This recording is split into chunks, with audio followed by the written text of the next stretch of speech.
last year for my birthday stream. We played some Binding of Isaac, we played some Chrono Trigger, which is my favorite game of all time.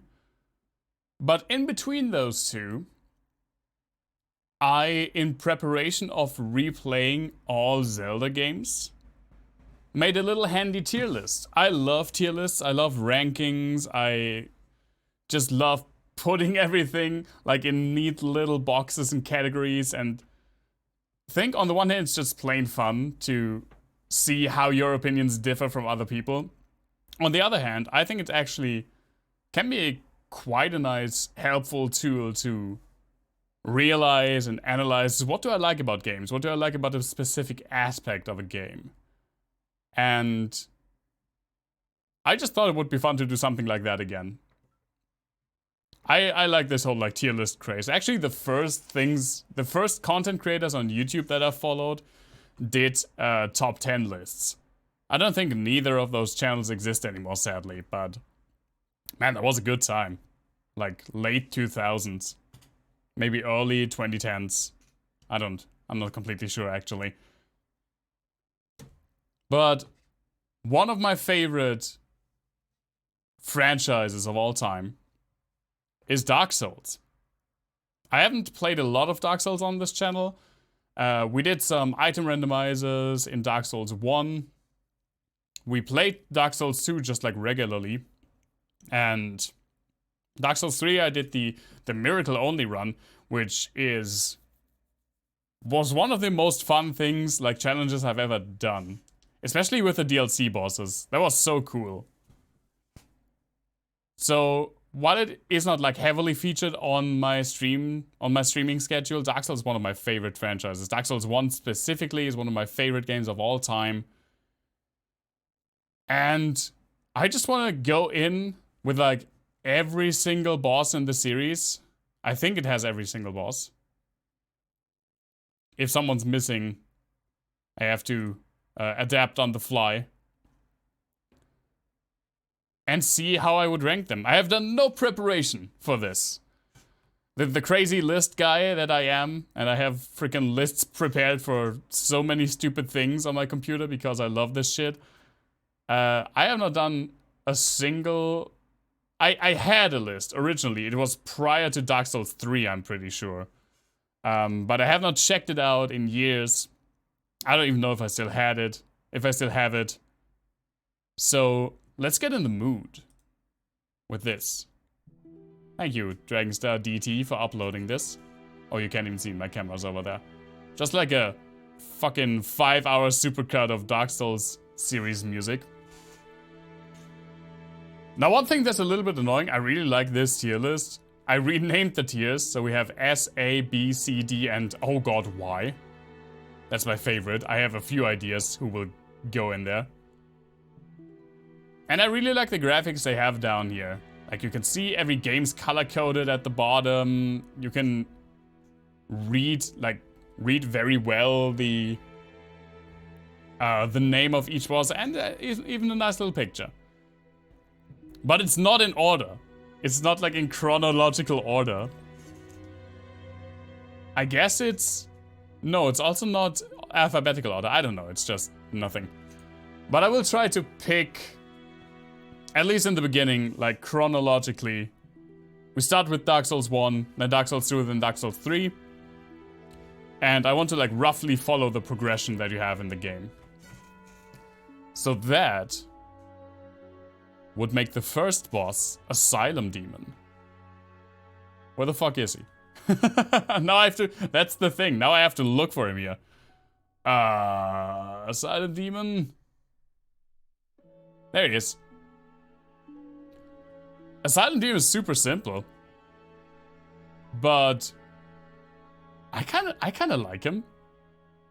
I like the design. I like the visual design. I like his entrance.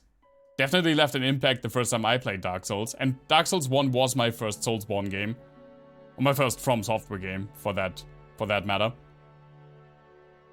And I think it's a totally feasible, totally fun, like first introduction boss. It's not difficult, but you get the nice, like, first introduction, run away, then plunge attack him. I think that's, like, perfectly middle of the road. Nothing special about this guy, but he doesn't offend like some bosses will. Now, Taurus Demon. Taurus Demon is actually pretty much the same thing. First off, by the way, I will first off put these all like in their tiers, and then maybe I'll think later afterwards, like in the specific tiers themselves, like rearrange every single one.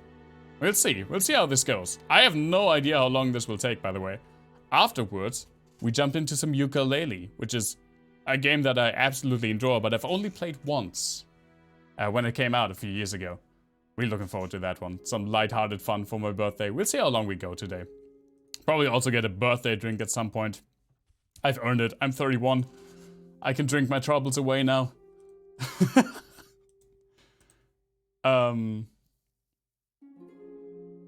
Oh, Majula music, nice. So, Taurus Demon is pretty much the same thing, right? Pretty cool visual design, I feel like. Nice entrance. You can also plunge attack him, but otherwise nothing, like, stands out about it. Actually, where even is he? You would think that color coding helps. There it is. I'm putting him below Asylum Demon because later on they just chuck this guy like in so many places, and that's not a fault of the boss battle itself, but it does sour it quite a bit. Now I think Gargoyles are probably one of the best bosses in Dark Souls 1. Like vanilla Dark Souls 1, not counting the DLC.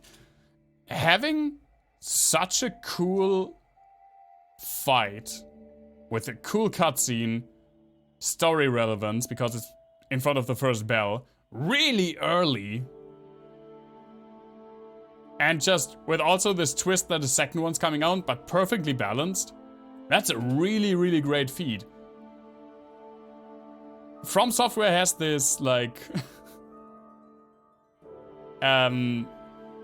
this urge to try and make so many gank fights. They practically try to show that they're good at making gank fights, because there's a few gank boss fights that they made that are legitimately amazing.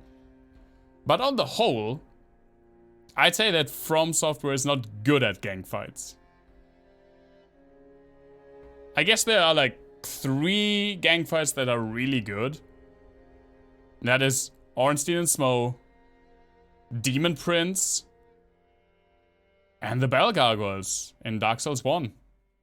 It's an excellent like transition from basic stuff that you fight in the beginning to, oh my god, shit gets real now. I love the Gargoyles. I love the Gargoyles so much. Now,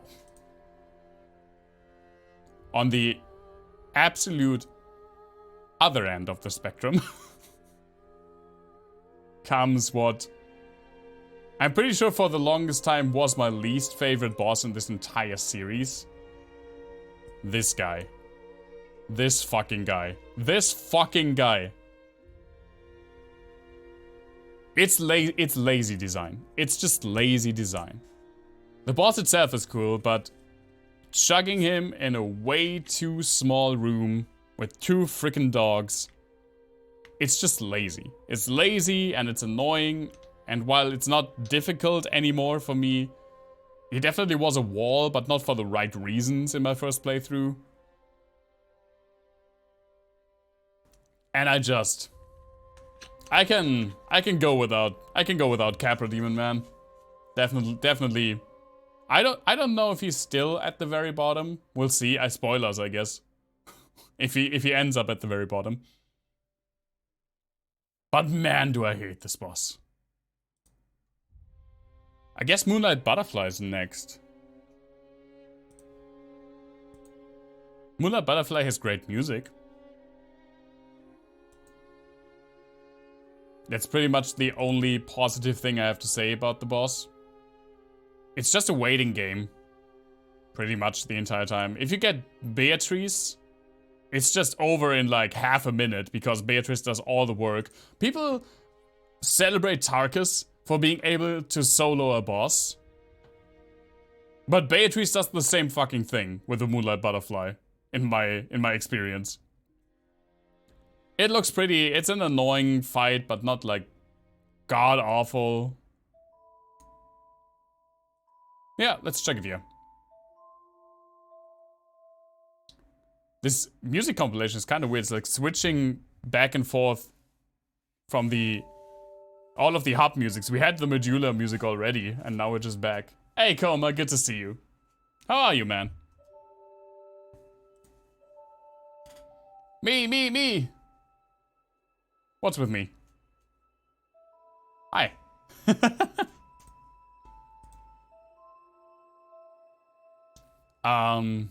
Who would come next?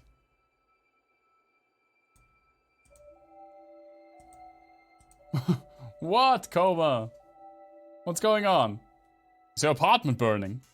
Call the firefighters. I almost said the fire police. Bang! Sounds like a wah effect. Wow, wow, wow, wow, wow.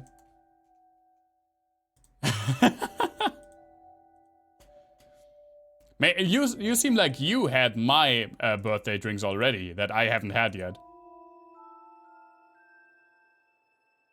Right, even bigger. Who would come next? Let me think about this for a second. Oh, Gaping! Oh, right! I completely forgot about Gaping Dragon. I was like already almost at Iron Golem. There are like several things. What, Koma? Enlighten me!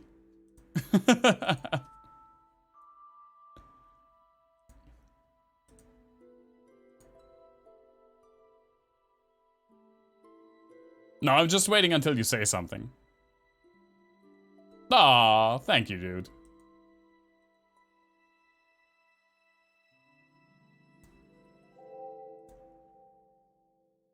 Actually, where is he? There he is, Gaping. Gaping Dragon is so cool. Gaping Dragon, from a visual design point, one of the like most memorable designs in the entire franchise, I feel like. It's a dragon, but gaping. I mean, sounds stupid. Looks kinda stupid, but looks awesome at the same time. Like just this row of teeth in the split torso. The fight's kinda eh. And it doesn't leave like the same impact as some other bosses. But it's really cool. It's just like its visual design carries it so long. Also, actually no, the first tail cut is Bell Gargoyles. I almost said it's the first tail cut in Dark Souls history, but that's not true. You can cut the tail of the Bell Gargoyle. But yeah, Gaping's not that great of a fight, but definitely just memorable. Just a memorable fight, memorable design. That would mean the next fight is Quelaag. Quelaag's also really good. Also, insanely, like, memorable visual design. Obviously, it's Spider Boob Lady, so haha, all of the waifu jokes. But jokes aside, it is a very memorable design, a very memorable entrance in the cutscene. The fight itself is also the first one that like ascends a little bit in complexity. Not to the extent that some later bosses do, but still. Oh, thank you so much, Koma. Thank you so much. Those are probably the most, like, sincere birthday wishes I've gotten today. Which kinda, is that sad? No, it's not sad. It's really, really nice of you. I hope that we maybe can, like, visit each other soon again when, like, when I have a little bit more time and the pandemic is not so annoying anymore. Actually, it's getting more annoying as we speak. But that would be awesome. We'll see. Maybe for Semi's birthday or something like that. I don't know if she has anything planned. I guess Quelaag is not quite as good as a fight as like the Bell Gargoyles, so I feel like B tier fits her pretty well. Also, oh Coma, have you noticed in my overlay, in my chat overlay, it's kind of hard to see against the white background. But there, the /me actually still does change the color. It's just in the Twitch chat itself that it only does italics. I don't know why. I think it was a stupid change. I could have just left the color in. Normally I do Ceaseless after Quelaag.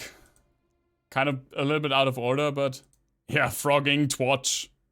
Yeah, frogging Twatch at the moment is a little bit on the annoying side in a lot of aspects. I already had the frickin' one of the bots that is known to be in cahoots with the hate raids. Like, stop by and drop a follow, and I immediately banned it. But yeah, that was fun. Trivia? Man, are you getting gifts from me on my birthday? Let me think about something. I feel like this whole list is pretty much a trivia show, but I don't know, I'll think of something.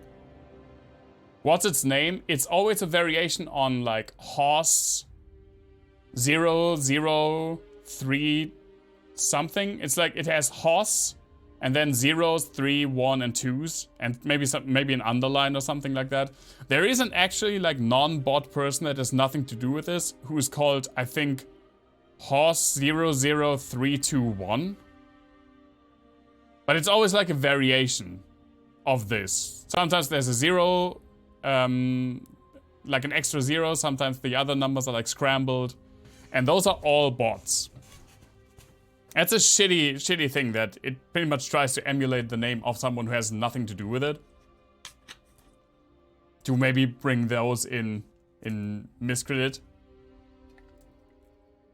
Yeah, that was exactly it, Coma. Random trivia. Help me, stuff on my desk. I mean, I could talk about this thing a little bit more. I recently got a new guitar pedal, a new distortion pedal. This one, the iMaster from TC Electronics. Very fun thing. This is a clone, pretty much, of a well-known pedal called the Boss HM2, the Boss heavy metal pedal, that was sold from the late 80s to the early 90s. A very uneventful pedal, distortion pedal. Didn't see a lot of use until Swedish death metal bands like At the Gates and Entombed used it. And they used the pedal to create what is now known as the Swedish death metal saw, like chainsaw tone, like very, very gnarly, very overtone heavy, really sawing distortion sound. And the way they did that was they cranked every single poti on that pedal up to max. Everything. So now you can buy, because the original pedal stopped selling in like 1992 or something like that, and it's super difficult to find and super expensive if you find an original one. There have been like clones floating around, and some, like the iMaster, they're specifically for this death metal tone, and because you just used that pedal with max settings anyway, this one decided, fuck it, we'll just have internally everything on max, and it only has a gain and a volume control. And as you can see, the gain control I also have on max, because why the fuck wouldn't I? So that's your random piece of trivia for the day. Several followers only being created just a few days ago. Yep, I had quite a lot of those as well. I had a few of them that had like the variations on the word Manolia. And I mean, I don't I'm not really affected by that. I'm not getting hit, really, by everything that's going on. It is a shit show, but for me, it's not really happening. The only thing that's annoying for me is on my, like, start and end stream screen.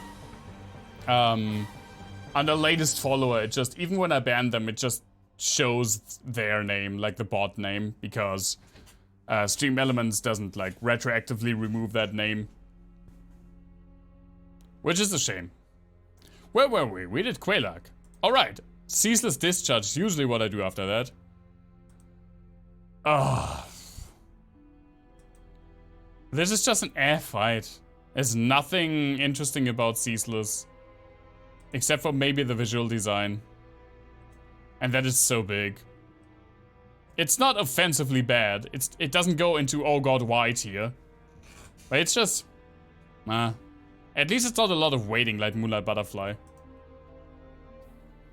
Could skip delete that special entry manually? Maybe. I haven't actually found that setting yet. Maybe I have to check that out somewhere. Now after Quelaag, we can go into Sense and we can fight Iron Golem. Iron Golem is not a difficult boss,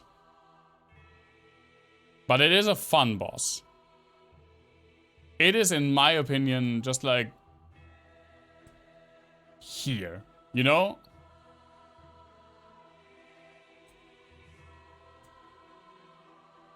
It's a fun fight that a lot of people remember because you can knock him down, you can summon Tarkus for him, who's like the most fun to summon NPC. But at the end of the day, it doesn't really have like a lot of things going for it. But it's pretty fun, so it's pretty middle of the road for me. What's my scheming? Why is A reddish? What do you mean reddish? The colors are from the tier maker. That's like the standard thing they do. The top one is like red, and the farther it goes down, it usually gets like into blue if you have 7 or 8 tiers. And I didn't do anything for the colors. I didn't change the colors. I only changed the names because this pre-made tier list, I don't know who did this. It has like really nice buttons for all the bosses, but the tier names were like legendary, very good, and garbage, average, and I just like the letters, the classical letter setup more. Except for Oh God Why, that deserves the name Oh God Why.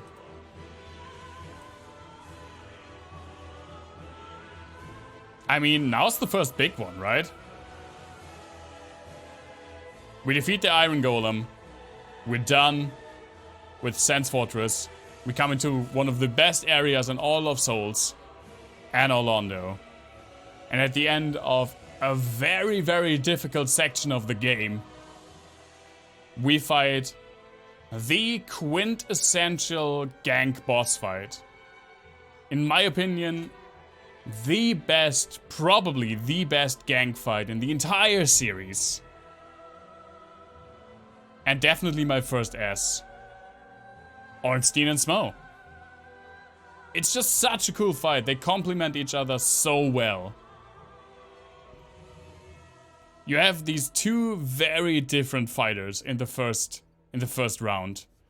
They have a great musical score, they have a great introduction, very distinct visual design, and as a bonus, you can pretty much cosplay as both of them because you can get both of their armors and their weapons.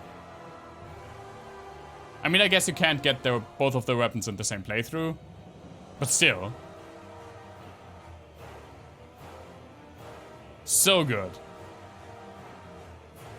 And when you defeat one of them, obviously the other one gets powered up. Just very, very well designed fight. Definitely one of the best in Dark Souls 1. Well deserved as being like a very tough skill check and being remembered very favorably. So cool. ONS is so cool. We could go Priscilla because it's the frickin' painting. Dragon waifu, huh?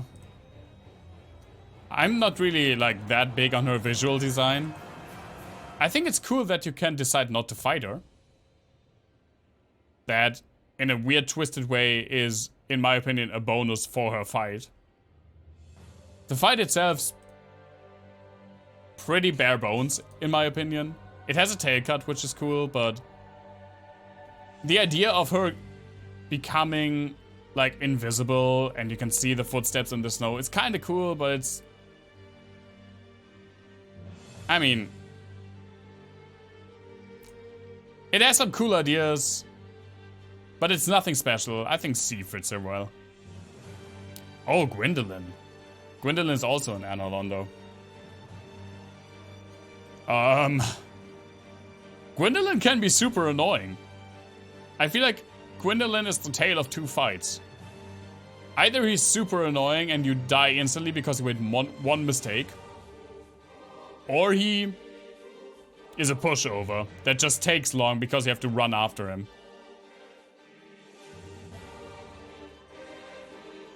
Yeah, it does have a cool arena, but I don't really care for Gwyndolin. Let's put him atop of Ceaseless. This is like, maybe I could see him moving up to the end of C, but right now I feel like it's kind of flawed. It's a flawed fight.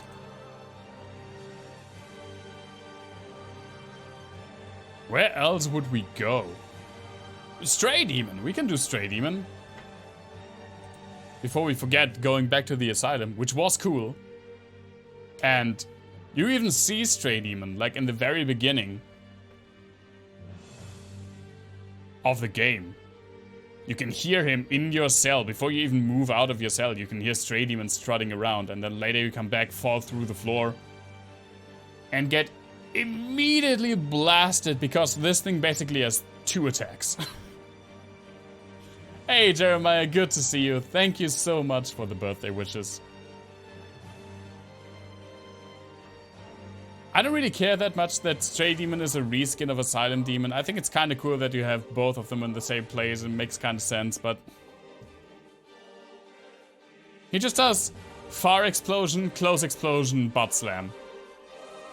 That's it.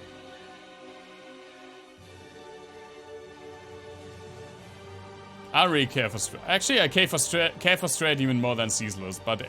because at least it's kind of cool that you go back to the Asylum. Yeah, the butt explosion. He just farts on you, pretty much. I really don't care that much for Stray Demon.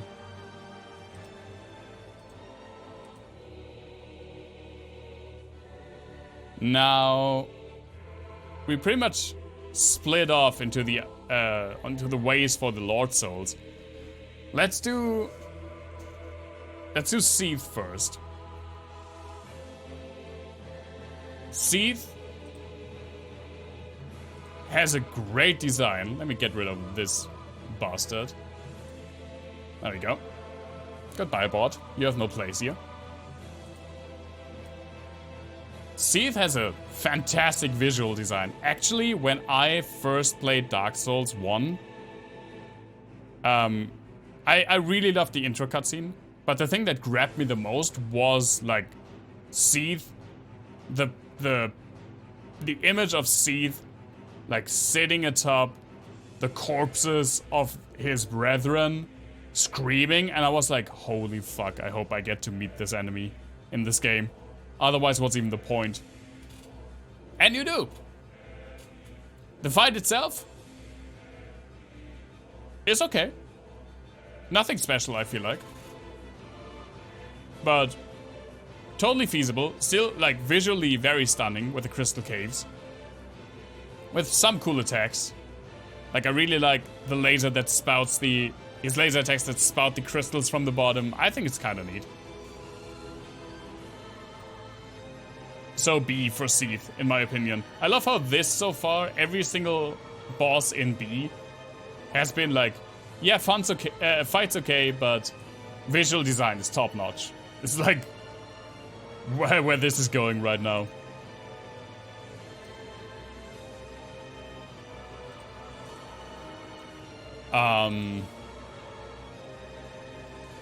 Yeah, let's get this out of the way. Let's do the underbelly of Lordran. Let's do the frickin' Isolith section. they ran out of time. Dark Souls, the development history of Dark Souls is a little bit troubled. They pretty much had to shorten the development time, like, very spontaneously. And Izalith was the area that suffered. Both the area as well as the bosses. You have another reskin of Asylum Demon with the Demon Fire Sage. Same thing as Stray Demon. I'm putting Stray Demon like a little bit above because I like the idea that this guy is in the beginning and you go back to the beginning and fall through the floor. Demon Fire Sage, I don't know, man. It's the same fight. It's the same fight. It's not terrible, but it's getting annoying because at this point, usually it's the third time you face this boss. Centipede Demon.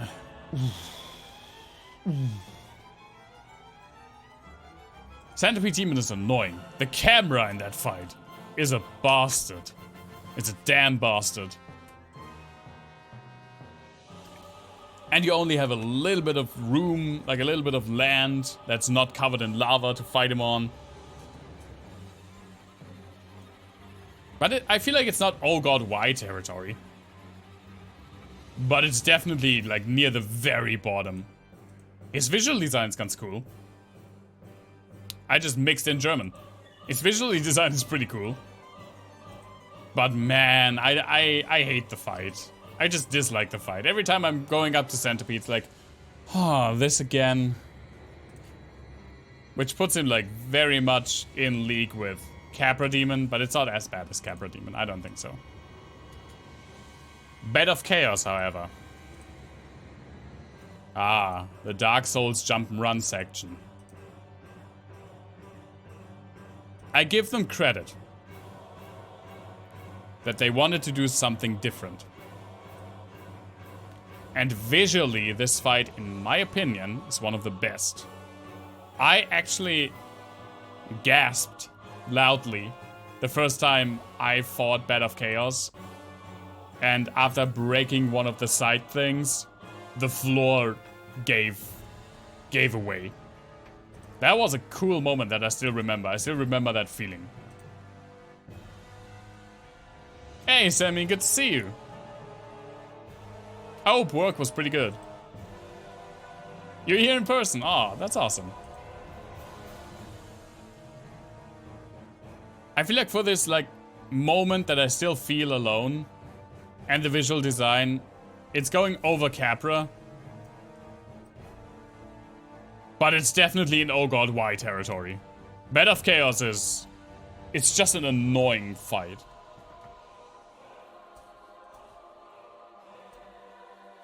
Now if we go down the catacombs, on our way to Nito, we fight Pinwheel. Pinwheel is the butt of a lot of jokes in the Dark Souls community because most people go there when, like at this point, usually like after Anor Londo, when they already have like maybe 2 Lord Souls. And then he's stupid easy. Like insanely easy. Because he's actually meant to be fought earlier, but why in the hell would you go through the hellscape that is the catacombs early? Like as a new player, you're immediately turned away by how insanely difficult that area is. And when you know the game, you're still not going down there because you know you're not going back out without the Lord Vessel. You have to actually climb out. And who the fuck wants to do that? Who the fuck wants to climb out of the catacombs? That is a shame because the boss itself is actually kind of neat. I like the design. When you go down there early, he actually does a shit ton of damage. And yeah. He has some pretty cool lore behind him. I'm actually putting Pinwheel like above Asylum Demon. Yeah, he's stupid easy when you go there late, and there's no reason to go there early, but I feel like that's not really the problem of the boss in itself. It's the area that turns you away. The boss itself, I I kind of like. Also, I kind of scratched myself, and now I have like a little bit of a bleed going on. That's not bad. Scratched myself a little too hard. Nido's the next one. I like Nido. I think Nido's pretty... Nido. I feel like no one has made that joke. That's an absolute lie. Nido's really cool. He has a variety of attacks. The small skeletons that respawn are annoying, but you can deal with them. And Nido himself deals with him through his explosion. Visual design, absolutely top notch. Nido is one of my favorite like visual designs in the entire series. Especially when he comes out, and I still don't know how, it's such a weird effect, like the cloak they gave him. It really looks like otherworldly, and I dig that so much. The fight itself is not amazing, but it's cool. I like Nido. I think I like Quelaag more though. Where else would we go? Oh! So, only one Lord Soul left. The Four Kings. But before we can go to the Four Kings, we need the Covenant of Artorius. A ring that is guarded by the great grey wolf Sif. Sif is an amazing fight in my opinion. Definitely a very simple design, right? It's just a big ass wolf with a giant sword in its mouth. Also, I don't know what gender Sif is. I know that Sif is a female Norse goddess. But I'm so certain that at least in the German translation, in like some item description referencing Sif, the description talks about Sif with like he, him. But then again, that could also just be either me misremembering or just a mistranslation. I'm going to say that Sif is female because the name is female. But I actually don't remember. Sif is a great fight. Like, very, very jumpy dog, obviously, but so cool.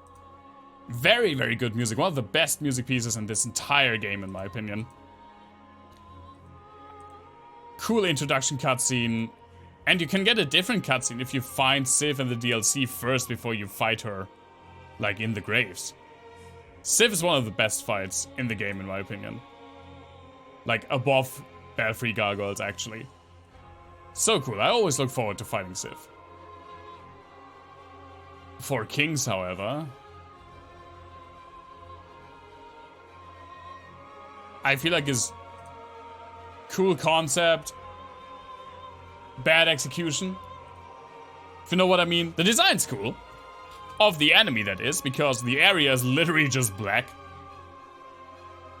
Which makes it insanely hard to judge distance. Which is super annoying. And it's a DPS race. It's just a DPS race. And that's like that's the real shame of it all. It's just a freaking DPS race. I don't care for that. It's not I remember when I first played Dark Souls 1, I really hated this fight. Nowadays, I just know how to deal with it, and I just say, ah, fuck it. It's just 4 Kings. Sometimes I do 4 Kings early because it's not really that big of a deal. But I don't typically enjoy the fight. So yeah, it's not on a level with these. Definitely not.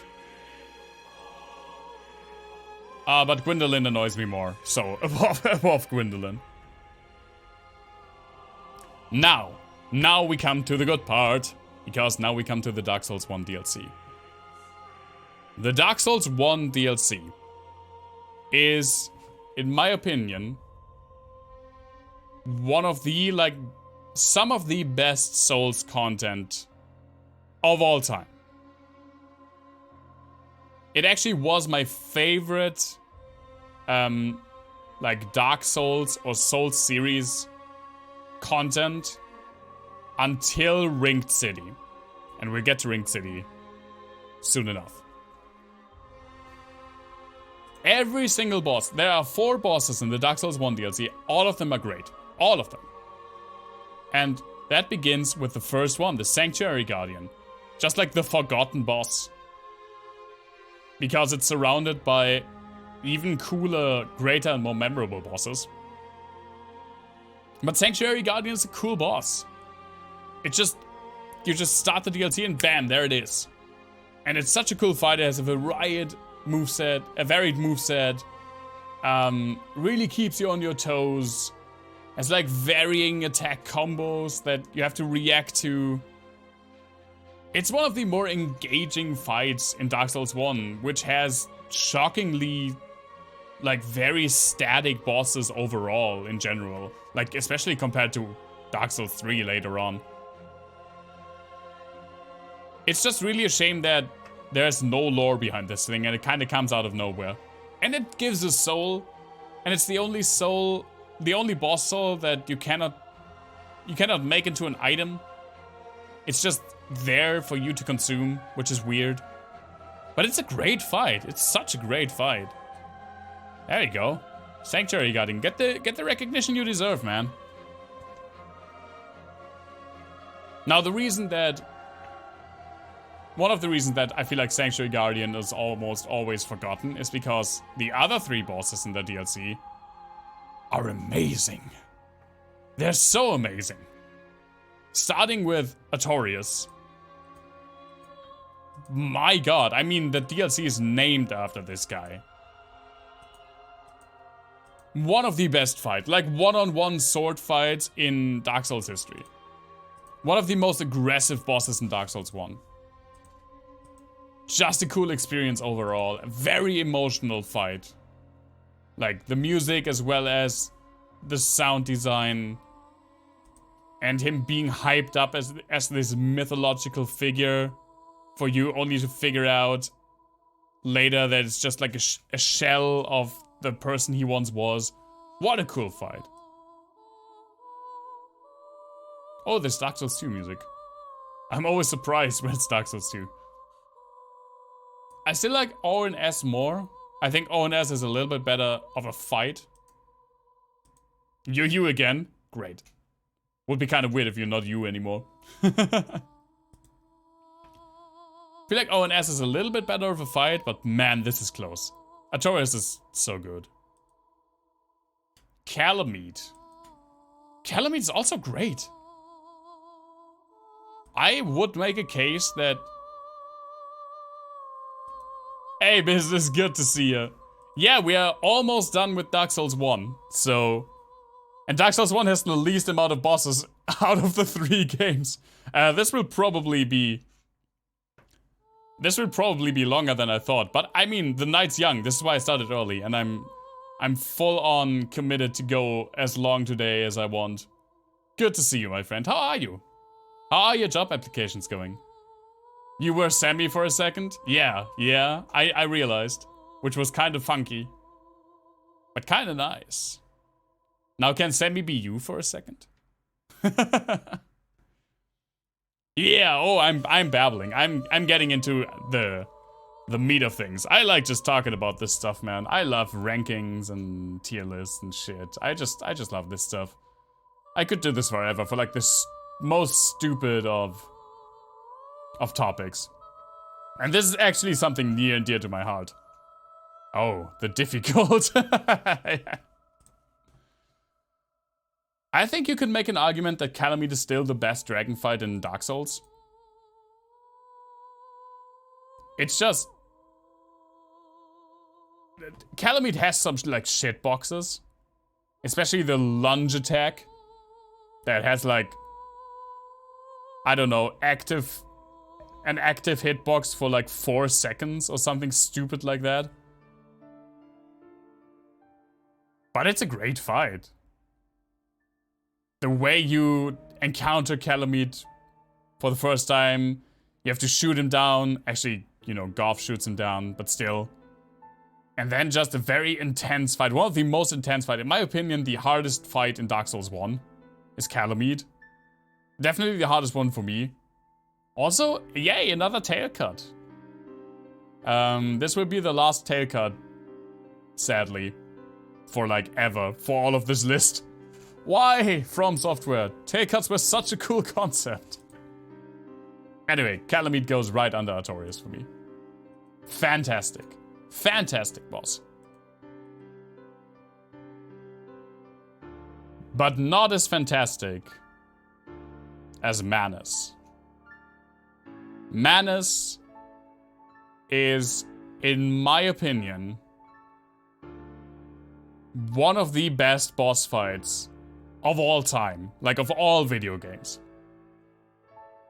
Manus pretty much has everything. Cool mechanics. Wonderful music. Great aesthetic. Really, really nice, like, very deep lore. And some theories that you can get lost into. Manus is really this wall to overcome, I feel like. While I personally struggle more with Calamity, Manus is also definitely a contender for hardest boss in Dark Souls 1. Yeah, business, and also you gave us the wonderful song by Lobos. Manus Catalyst. It's such a stupid earworm. Now I have it. It's so easy to get that into me. Call a meat. I would call some meat. Actually, I had burgers today because fuck it, it's my birthday. I'm not doing my diet on my birthday. That's why I'm also getting a drink later on. It was really good. It was from a local, like, burger delivery place. Not some generally, like, fast food stuff, but legit good burgers. And I went with that today. It was really nice. And I got some chicken wings with that. And onion rings. Oh my god. I ate way too much, and now I still kind of want onion rings again. Anyway, Manus. My boy Manus goes all the way to the top for now. It's such a good boss fight. I love this guy. I always look forward to fighting Manus. And now you can see also why I think that, like, one of the reasons that that's the Civ music, by the way. One of the best pieces of music in Dark Souls. You can also just see why, one of the reasons why I think that the Dark Souls 1 DLC is one of the best Souls contents of all time. Look at the fucking 4 bosses that are in this DLC, for me personally. They are here, here, here, and here. But like, all of them are way up there. And there's only one boss left in Dark Souls 1. And that's Gwyn.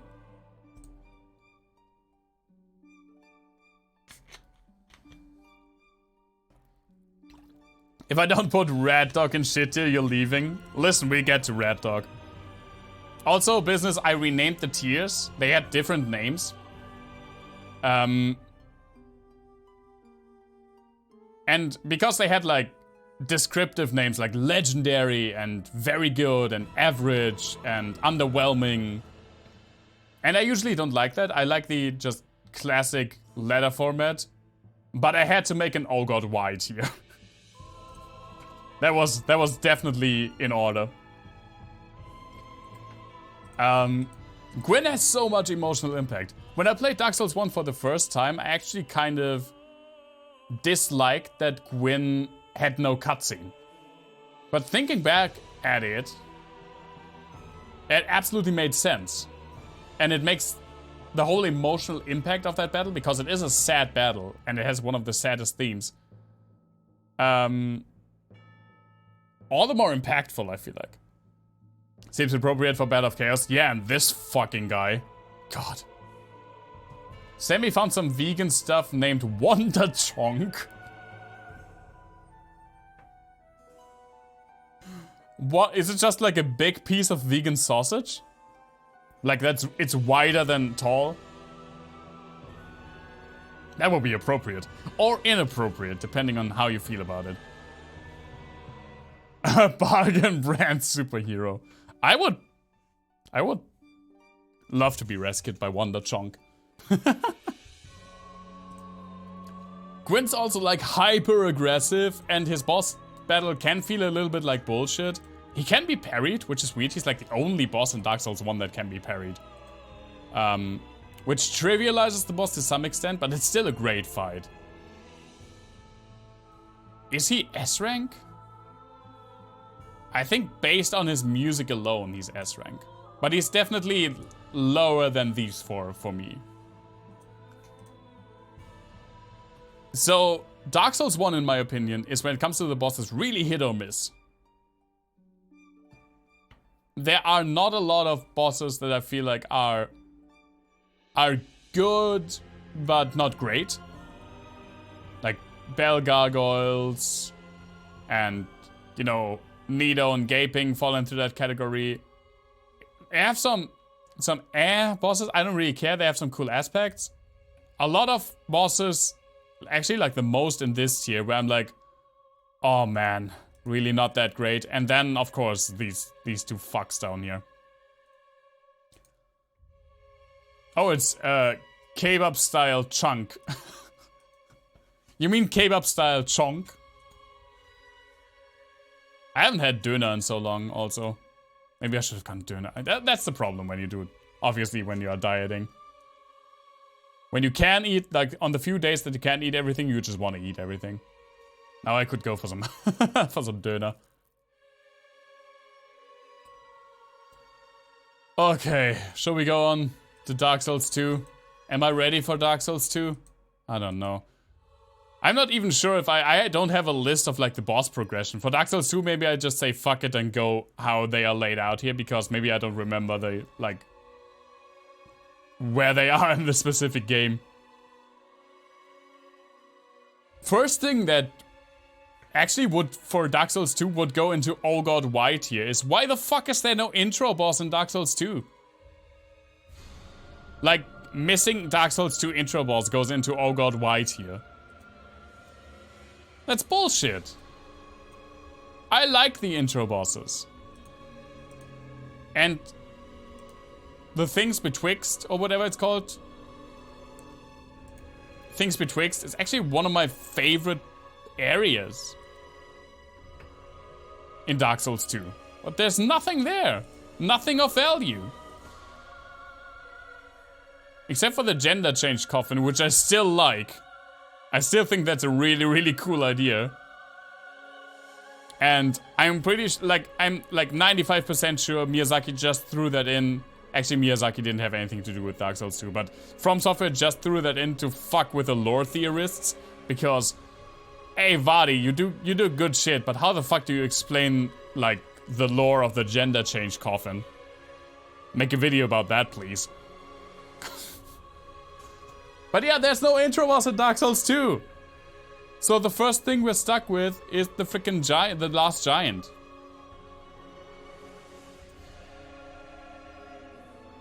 Which is not a bad boss. He just doesn't really have anything going for it. One thing that brings, like, Last Giant, obviously it's the first boss you usually fight. It's a very intro boss. One thing I dislike about pretty much all cutscenes in Dark Souls 2 is the, like, pulsating blood effect that's in those cutscenes. I think it's unnecessary. And I think the cutscene for the Last Giant specifically would actually have more impact if that effect was not in it. So that kind of brings it down a little bit for it. The fight itself is feasible. The enemy itself is... I'm not really a fan of the giant design in Dark Souls 2, but I like how he rips his own arm off to attack you with it in the second phase. It's eh. It's eh. It's better than Priscilla, I think, because Priscilla can be a bit annoying. I really like... I have to... Can you see who made this template? I don't think so. I don't think it says... Oh, yeah. Shriz Official made this template. Really, really cool. How the games are color-coded. I really like that. It was a really good call. So, Shriz official. Good template you made, man. But yeah, Last Giant is just kinda see, I'm already struggling. Who the fuck would come next? I guess Pursuer? Pursuer is pretty cool. I have to say, Pursuer has a very cool entrance. Both in the forest, like on the rooftop where you first meet him, as well as like later on in his actual boss battle. I think the one thing that's... Okay. For Dark Souls 2, I should have said that earlier. I never played Scholar of the First Sin. I only played the original version of Dark Souls 2. So that's what I'm ranking. For all of the... I don't think it matters for any of the bosses except for Pursuer. Because Pursuer shows up like at different places, I think, in Scholar of the First Sin. And... Thin? Scholar of the First Sin. Scholar of the First Thick. No, and the thing is, one thing that I really dislike about Pursuer is that, in my opinion, it's wasted potential. It was wasted potential. When I first encountered this frickin' thing on the rooftop, I was terrified. Like, visually, this guy is amazing. But like, half an hour after that, you fight him for real, and then he's just gone. And I know there are some places where you can fight him again, but it's like 2 or 3 at the most. I think it's only 2. And it's still also just, he just comes out of nowhere, like out of a puff of smoke. And it's kind of like, man, he didn't really pursue me, you know? I feel like you should have fought Pursuer multiple times, like in actual real fog wall boss battles, where he gets stronger. As well as more encounters where he just fucking drops from the sky like in front of you and you go, oh shit! And then he should have been one of the later bosses where you really defeat him. That would have been so awesome because visually this guy's amazing. But also a little bit of a nitpick. It's really not for the boss itself. But why the fuck can I not wear Pursuer armor? From Software. Why? Please explain. It's such an obvious thing to give to the player. But you don't get it. Pursuer armor is unobtainable. But yeah, I actually kind of like this fight. I think that's wasted potential. But it is pretty cool. Definitely one of the better ones in Dark Souls 2 for me personally. Man, I really have to look. Who the fuck would be next? You can do... Yeah, let's rank Old Dragon Slayer. You can do Old Dragon Slayer afterwards. Old Dragon Slayer is just Ornstein and bad. The Dark Souls 2 engine, I feel like, makes a kind of wonky fight. It doesn't really translate well. He has, like, no lore. It's pure fans. People shit on Dark Souls 3 for doing fan service. Old Dragon Slayer and Dark Souls 2 is just fan service. But Ornstein is one of my favorite characters, is the thing. And even bad Ornstein... Okay. Dragon Slayer Ornstein is like sex. Even bad Ornstein is kinda good. I mean, look at the spear. I don't know why I said that.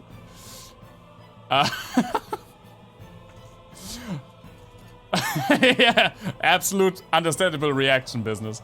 No, but I just have a thing for Ornstein. It's one of my favorite characters. When I was in my first Dark Souls playthrough. You have to understand me, man. In my first Dark Souls playthrough, I was a spear main. And when I first encountered Ornstein in Smo, I looked at the freaking Dragon Slayer spear and I was like, I don't know how I'm going to get that, but I want it. So, yeah. I think the old Dragon Slayer it's kind of unnecessary fan service, and it definitely doesn't play as well as ONS. But I have a soft spot for it. But it's not great. I'm actually putting it under Pinwheel, because Pinwheel is also a boss that I have a soft spot for. Oh god, Dragon Rider. I forgot about the Dragon Rider. Where is he? Single Dragon Rider? This is such an unnecessary fight. I don't have a single thing to say about Dragon Rider. It's just the definition of basic. It's not like offensively bad, it's just boring. Oh, nice Ward music, by the way. Dragon Rider is a boss, yeah, but Dragon Rider doesn't even feel like a boss except for the freaking Fog Gate.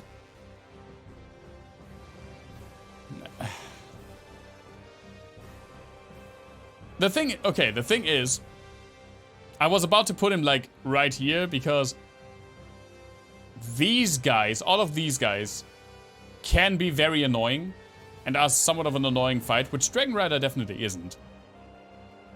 But every single one of these that were with Dragon Rider said, yeah, I'm sorry. But I mean, Dragon Rider is definitely cooler than Dragon Rider. All of these are more memorable than Dragon Rider. Like the Dragon Rider fight. But they can be more annoying.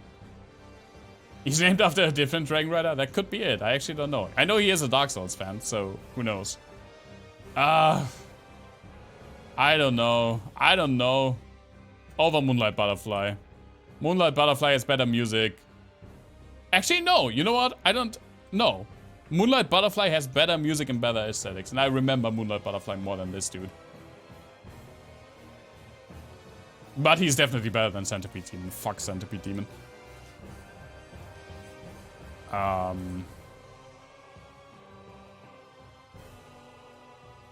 What comes next? I guess... Oh, Flexile Sentry. That's also a boss that I always forget about. I mean, I forgot about a lot of stuff in Dark Souls 2. Thankfully. Fun thing about Flexile Sentry.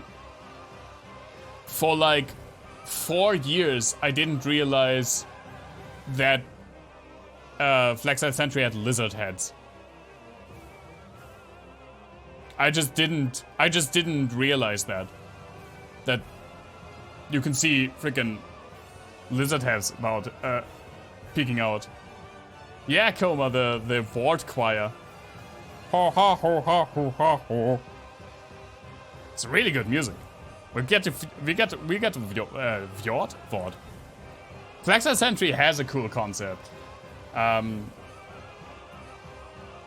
think that like both halves having a different moveset because they have different weapons is kind of cool. It's kind of neat. I like the visual design, like jointed together at the waist. The water rising thing. I don't think a single person noticed that, like in their first playthrough, that the water rises. But Flexile Sentry is okay. It's like, eh.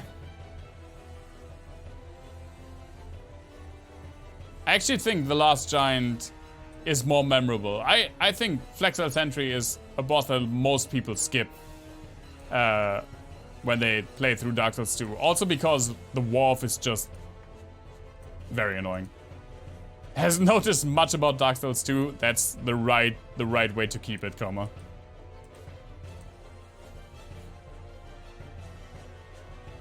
Who would come next? Rune Sentinels. Wow.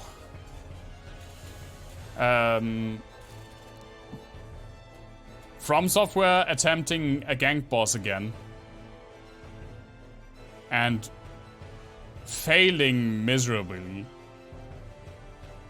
The bits are chunky. Nice. Rune Sentinels are not a fun fight. They at least like have attempted, From has at least attempted to make them kind of like split up, but it's just pretty much on a timer because they just jump up to the ledges and sooner or later you will have all three on one platform or you're at the bottom with them. Very annoying fight. I feel like I'm never looking forward to fighting Rune Sentinels. They do have like a cool visual design though. I like the armor. And you can actually get the armor. Fucking Pursuer. But yeah, Rune Sentinels. They're not like offensively bad, but... yeah, but I don't really care for them.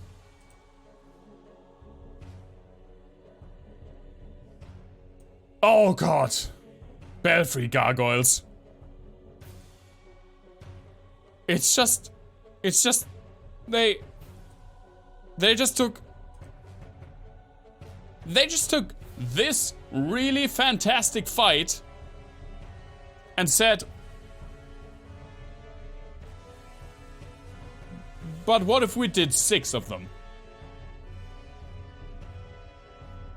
That's all it is. That's all it is. They took a great, very balanced, memorable fight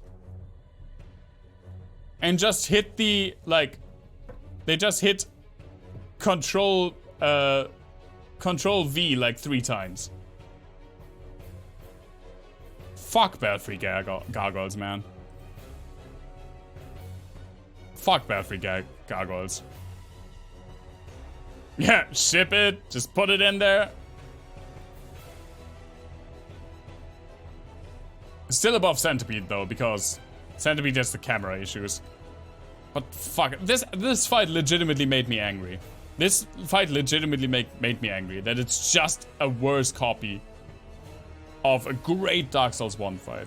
Which you could argue for the old Dragon Slayer as well, but it's not as offensively bad. I mean, if old Dragon Slayer was Ornstein and Ornstein, that would have made me more angry. But just this one dude in the beginning, it's fine, it's feasible.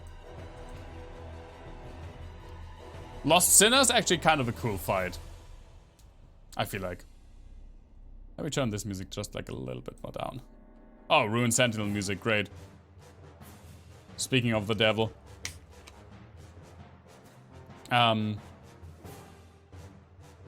Lost Sinner's kind of cool. I don't really care for the gimmick that you can light up the room, and I don't think I've ever done it. But the visual design is pretty cool. It's the first, like, real... It feels more like a sword duel than, I don't know, Pursuer or Old Dragon Slayer. Like, person-to-person duel. The one thing that I dislike about Lost Sinner is the hitboxes. Lost Sinner has some of the worst hitboxes. Dark Souls 2 already has the worst hitboxes in the entire series, by a long shot. And Lost Sinner definitely turns that up to 11. Hey Davey, good to see you. How are you, my friend? So yeah, it's an okay fight, but the hitboxes really keep it from being amazing. So, you know what? Right here over Old Dragon Slayer.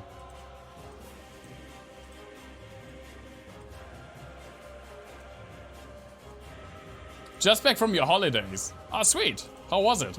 Hope you enjoyed and relaxed. Oh, my birthday is fine. Thank you so much. I haven't done a lot of things. I just slept in really late. Had some coffee.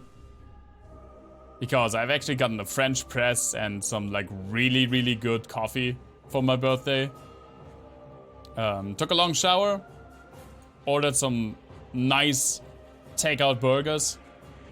Played some Hollow Knight. And some Guilty Gear Strive. And now we're on the stream, man. And I'm planning to stream, I don't know, like maybe until 4 or 3 a.m. 3 a.m. to 4 a.m. probably. To rural Wales. A villa with a hot tub. Some nice relaxing time. That sounds awesome. Sounds really nice. Glad you had a good time, man. What did we do? We did Lost Sinner. Now I really have to think. Where would you go? Oh, we can go the, we can go down the hole. And that means Playing any games today? Yeah, we're doing this tier list, and afterwards we're jumping into Yooka-Laylee, the spiritual successor to Banjo-Kazooie. I've only played Yooka-Laylee once. I really, really enjoyed it. I really liked it. But I don't remember a lot of it because I only played it once, like years ago when it came out, and I just looked at my Steam list when thinking about what to play today, and I was like, you know what? That sounds like a great time. So I don't know how long. We were taking like an hour for this, so I guess it's another hour for the other bosses. I just like the freaking tier list stuff, man. I like spending time on this. But afterwards, it's just straight Yooka-Laylee until I cannot, like, stand anymore. Or sit, I guess. It's a fun game. It really is a fun game, Davey. Especially if you like the N64 era collectathon stuff. What's down in the hole is the Royal Red Vanguard. It's hitting a bunch of reds until a red with a mohawk comes. And then you hit that red, and then the fight's over. That said, it's kind of fun to just go to town on a bunch of reds. Like, get out a big weapon and just whack on some reds. Both of the red fights are not great. They aren't, but I actually enjoy Vanguard for the reason of just going around and being like, bonk, bonk, bonk. Also, it's over super quickly.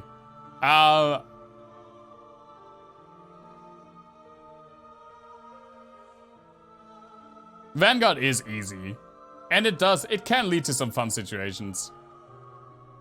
I'm putting it above Rune Sentinels. That seems like a fair place. Rune Sentinels annoy me more. Almost done with the demo reel, sweet. Now when you go farther down the hole, the frickin' giant hole that's just chilling down in the bottom of Majula, you come to the Rotten. And the Rotten is, for me, the very definition of a middle-of-the-road fight. Okay visual design, no annoyances, except for the area that leads up to the fight, but I don't count that for the fight themselves. Yeah, Rotten is just, I feel like Rotten specifically is like here, you know?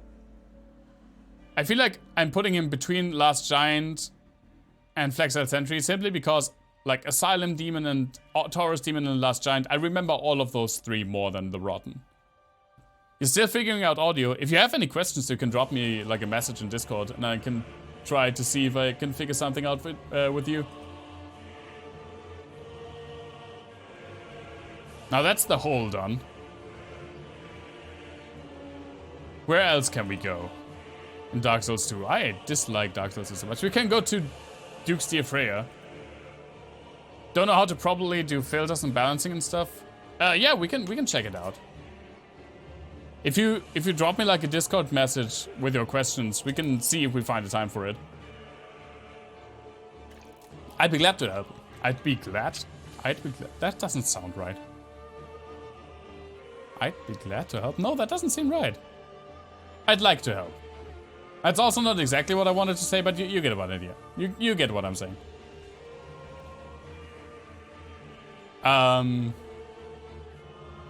Frig. Who the fuck is the first boss on the way to Freya? Is it Nashka or is Nashka on the other? Let's just, I think Nashka's on the other part, but let's just do Nashka.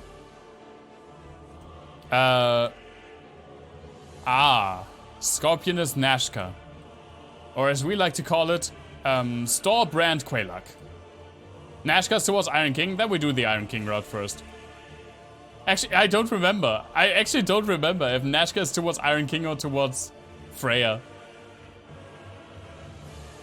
I have no clue. I just legitimately don't remember. But we're just doing Nashka now. Nashka is store-brand Quelaag and no one can convince me otherwise. The fight's not fun. It seems really lazy. I don't know. She's not as annoying as Gwyndolin. Yes. Do you know what I mean, business? I mean, you definitely know what I mean. It's just not memorable. This is Dark Souls 2 for me in a nutshell, but...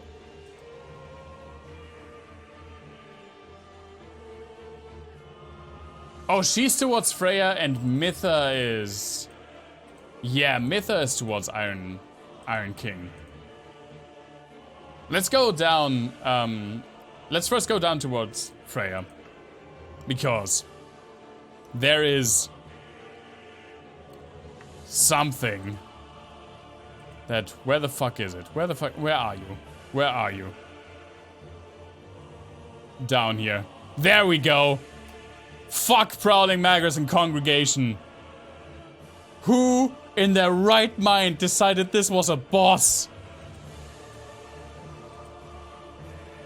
I hate this so much. This is the boss that legitimately makes me the most angry in this entire series. It's so unnecessary. It's just a bunch of enemies. They're not even doing anything. They're just chilling in their fucking church, praying, and then you come in and clobber them. It's so unnecessary. It's not a hard fight. Not at all. The very opposite. It's stupid easy because it's just normal enemies. And it's the only boss fight in Dark Souls 2 that doesn't give you a soul because obviously it's just a bunch of dudes hanging out. It was like you had a freaking, I don't know, Mario Kart gathering with your friends. And suddenly just a dude in plate armor kicks in your apartment door and clobbers you with a big stick. Of course he wouldn't get a soul, but why the fuck would you even be a boss fight? You're just some dude chilling.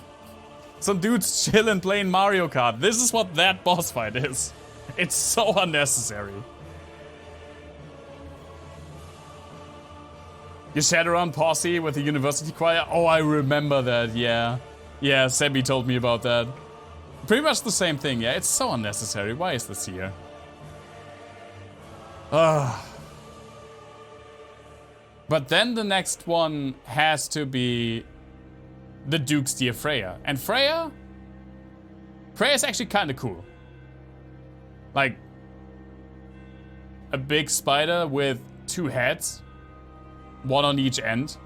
It's like cat dog but spider.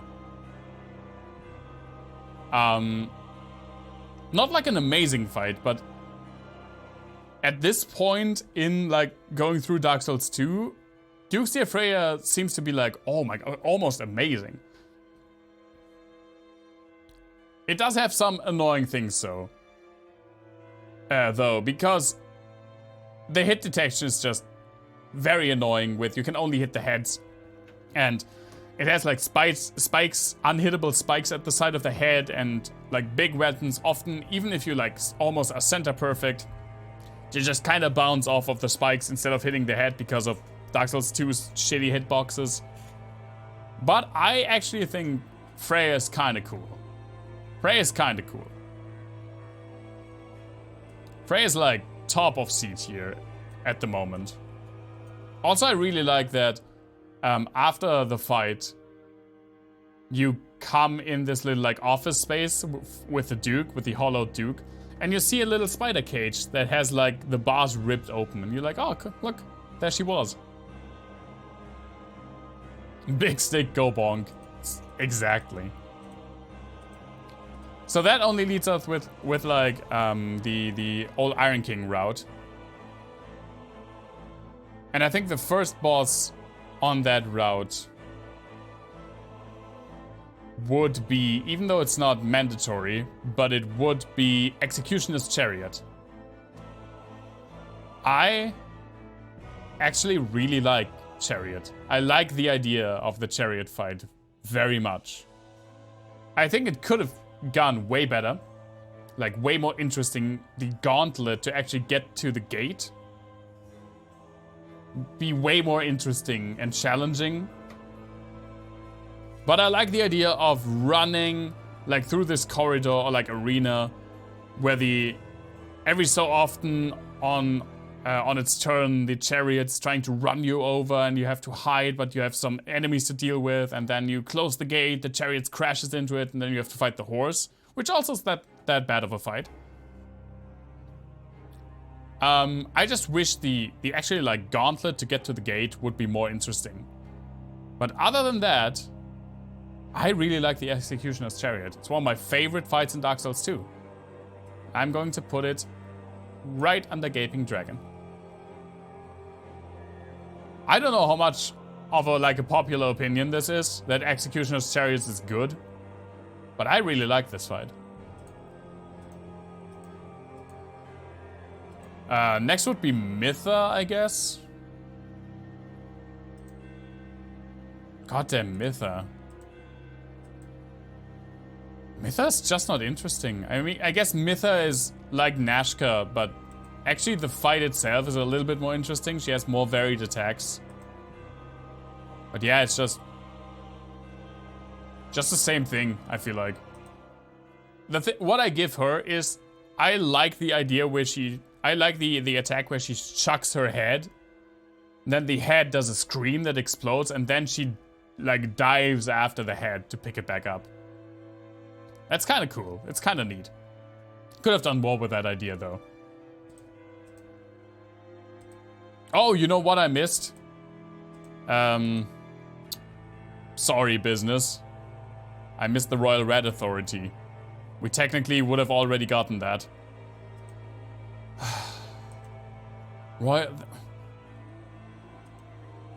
It's not even the boss itself. I mean, the boss itself is lazy and not interesting, and it has a stupid name. But the problem is the fucking little rats that toxic you beforehand, like immediately. And it's such an annoying fight because of that. It doesn't make me quite as angry as Prowling Magus and Congregation. And you know what?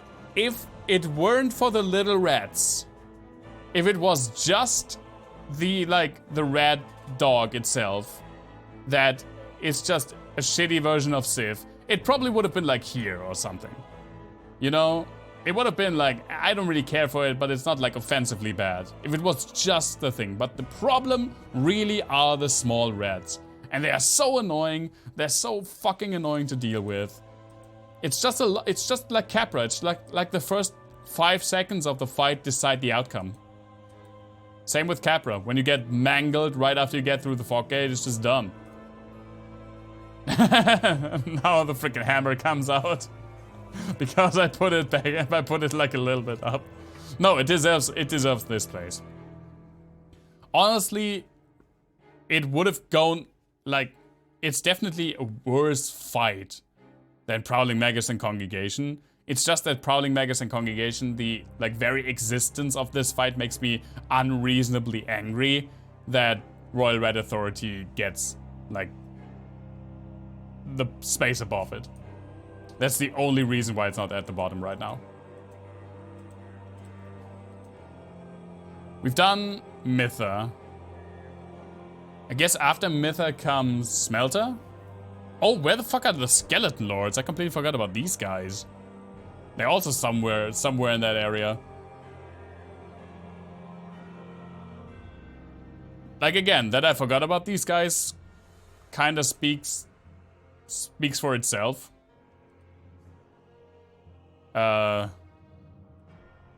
They themselves don't really do anything. They have a few basic attacks and 2 spells or something, and when you kill them, they spawn skeletons.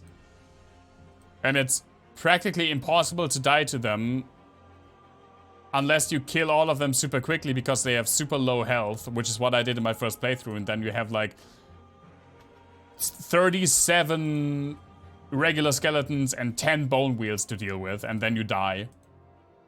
Honestly, like, the only thing challenging about this is that when one of them dies, he spawns bone wheels. Which is, I think, the only place in the whole of Dark Souls 2 where bone wheels are found. Unremarkable, unmemorable, unimaginative. But not like offensively bad. Hey, Sammy, good to see you. I actually kind of like the idea. And I like the aesthetic, like them on their thrones and then coming down. I'm a sucker for lich enemies usually, and they could have gone so much better. I don't know. Over Dragon Rider though, because fuck Dragon Rider. Food! Yeah, I already heard about the... What was it? Big Chungus? Big vegan Chungus? Big vegan Chungus Döner. Have a nice meal. Always a good treat after working. You see, I already forgot about the skeleton lords. I don't even know on which path they are. I think they're towards Iron Keep, but I could be wrong about that. Now, Smelter Demon. Smelter Demon is one of the better fights in Dark Souls 2. That's just how it is. It's shocking to me that it's an optional fight. But yeah. Smelter Demon has a cool visual design with a butthole helmet. Really, like, it's a really interesting fight. It's the first fight that I feel like is really, really like a skill test. It's a somewhat of a fair skill test. And for that alone, like compared with Dark Souls 2's, Dark Souls 1, the great bosses in Dark Souls 1, it's nothing special. But compared to Dark Souls 2, the rest of Dark Souls 2, holy shit, it's like on another level than most of it.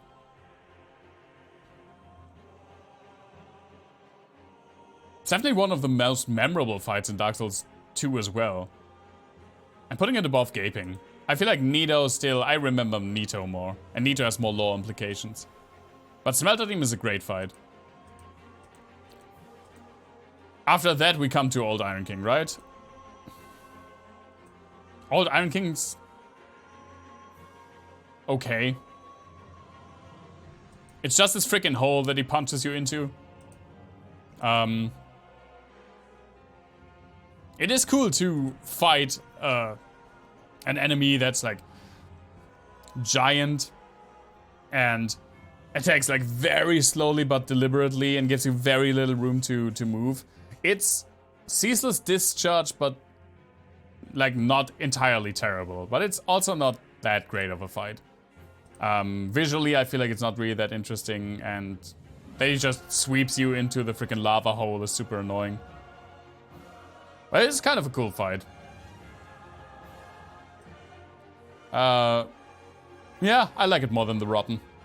I think it's the best. Oh, it's actually not the best one. It's actually, yeah, both Freya and Sinner have both of them higher than Old Iron King. I was about to say it's the best one of the four soul things, but nah, this is a good place for it. Oh fuck, I forgot about Covetous. There are so many bosses in this game that I forget about. That I wish I could forget about. Fucking Jabba the Hutt. This for me is what Pinwheel is to other people. The fight's over in like 10 seconds. It's just a fat slug that eats people. He can steal your equipment, but who the fuck ever got hit by that attack? It has like some of the longest attacks in the game. Fuck Covetous Demon. Actually, let's put it above Centipede simply because it's kind of more likable in how stupid it is. My man, why? Why? I completely forgot about this guy. He's the butt of so many jokes that I forgot about him.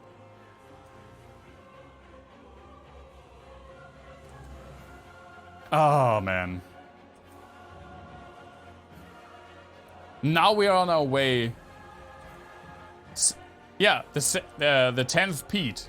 That's what we call him. He's Peter the 10th. And apparently he's also a demon. Now, making our way through Drangley Castle, we actually come across some interesting bosses. But not the next one. Because the next one is, hey, remember Dragon Rider? Now you got 2 of them. Lol. More like 100. You're right. I need a bigger screen for all the bosses. Yeah.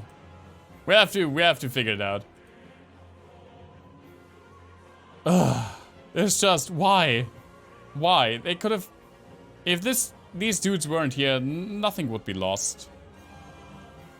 At least it's a little bit more interesting than the regular one Dragon Rider.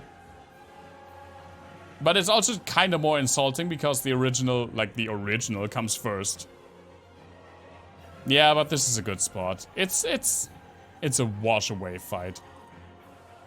Now we actually get to some good fights though. So Mirror Knight, it's not actually called Mirror Knight, Looking Glass Knight. One of the best fights in Dark Souls 2, easily. Has a really cool aesthetic. Oh, pause to check. Thank you very much, Como, for that. I actually don't know what S tier stands for, Sammy. It's just like the standard thing that the top is always called S. Maybe it stands for special. Maybe it stands for superior. It's like that one thing above very good that the S stands for. A lot of tier lists have an S rank. Looking Glass Knight has a very cool aesthetic with like the rainy arena. It itself looks really, really cool, and it can summon phantoms mid-fight. My only problem with the Looking Glass Knight is the hitboxes. And then S plus and S plus plus. Yeah, I'm not doing that bullshit though. Looking Glass Knight also has struggles with Dark Souls 2 hitboxes. Sadly. Some very questionable hitboxes. But generally a cool fight. I think it's like over Pursuer. It can summon like when you're not playing online or like nowadays, when not a lot of people are playing Dark Souls 2 anymore, an NPC gets summoned and it can summon like a variety of NPCs, which is kind of cool.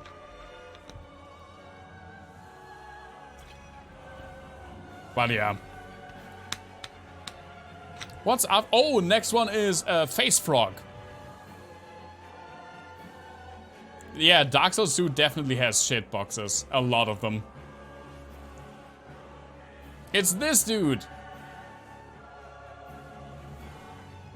It's the frog with a face. It's the semen of Dong, as people like to call it. The demon of song. I kinda like this guy. I think it's funny. I mean, it's not an amazing fight, but it is like somewhat interesting. The lore is kind of wishy-washy, but I think the design is kind of cool. It definitely stuck with me. Very memorable. Fight is okay. Let's put it here. Let's put it in C. The Seaman of Dong.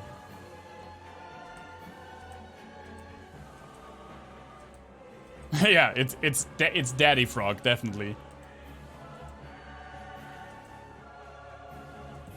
Now, Valstad. Valstad is one of the best fights in Dark Souls 2, like vanilla, without the DLCs. Incredibly cool visually. Incredibly cool visually. Finally, just like an interesting fight with a like knight again. This is this game's version of Artorius. Definitely, it's like this somewhat fallen knight. I know that later on we have like Fume Knight and stuff like that, but just like from the vanilla Dark Souls 2 perspective, Fume Knight, very unique look, very unique fight, interesting location. Heavily inspired by Gwyndolin from Demon Souls. Valstead is really, really good.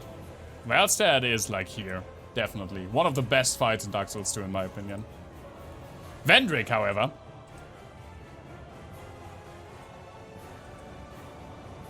I like that after you go to seek Vendrick and it's been built up like a lot, you just see this freaking hollow dude in a loincloth dragging a giant sword behind him in a never-ending circle. I think it's kind of cool, and the music does play its part.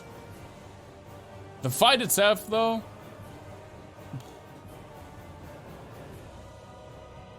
Did you know that Vendrick has a projectile attack? Most people don't know that, because... I mean, he never uses it.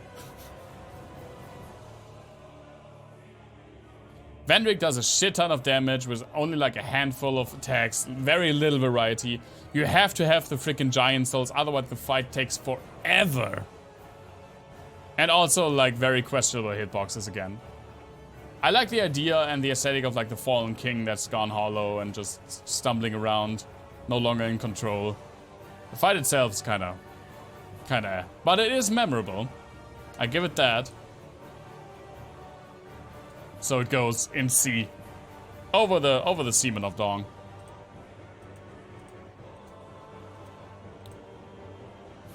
Where can we go afterwards? Oh, we can go like Aldia's and then Dragon Roost or whatever it's called. Guardian Dragon.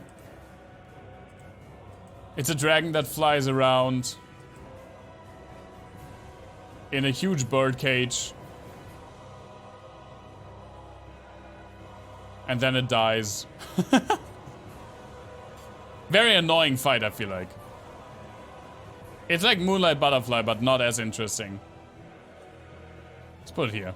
Let's put it exactly under that. Ancient Dragon.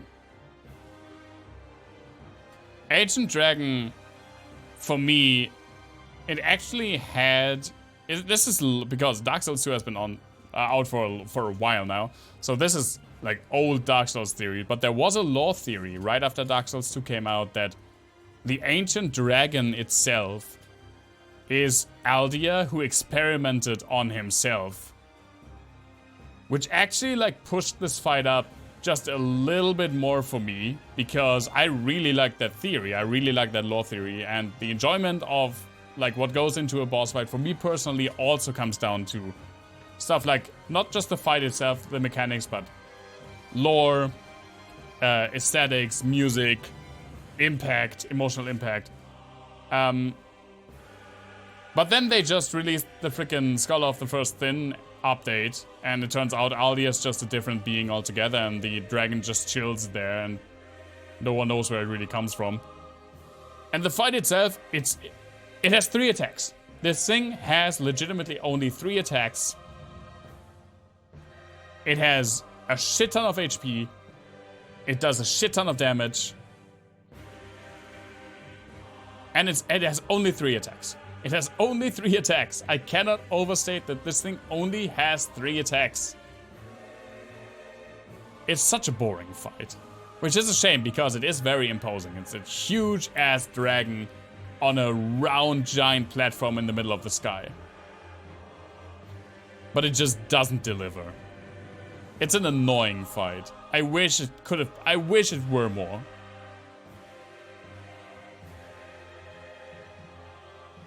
I don't know. I like hitting the rats more, man, than fighting this stupid dragon.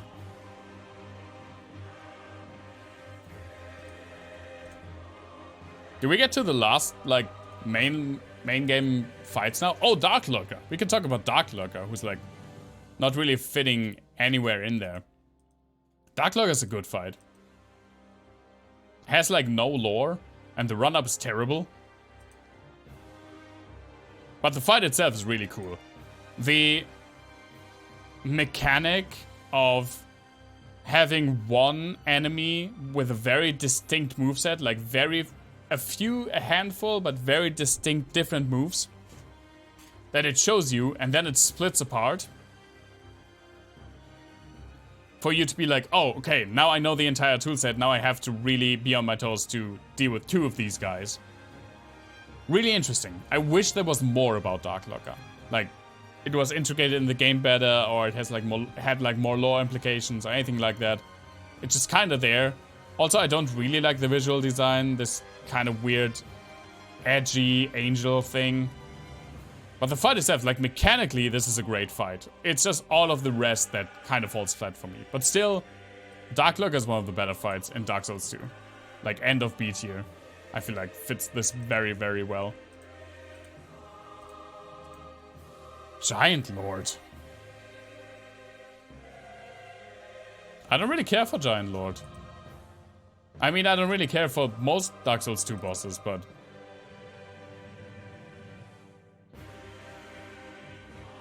Giant Lord has, like, no... I don't know. Giant Lord doesn't do anything. I feel like.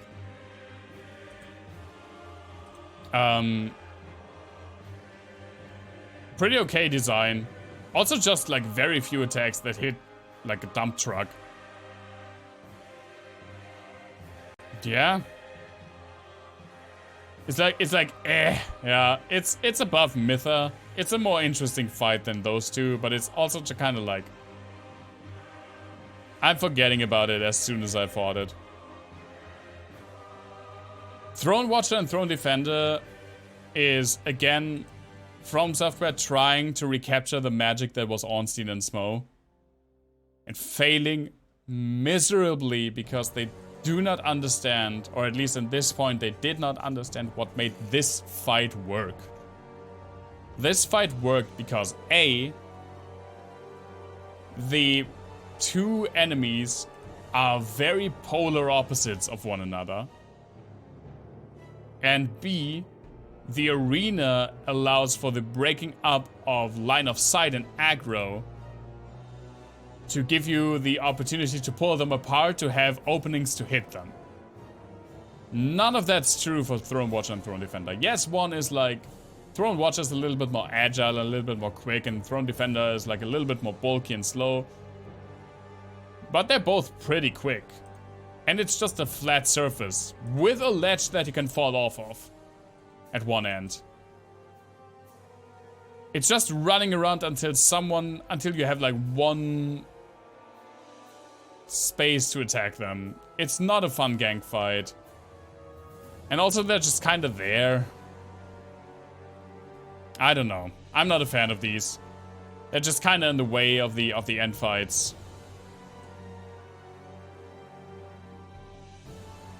I mean, there are a better fight than probably also the rats. Let's be real. As much as I like clobbering the rats, but they're definitely not great. Nasandra.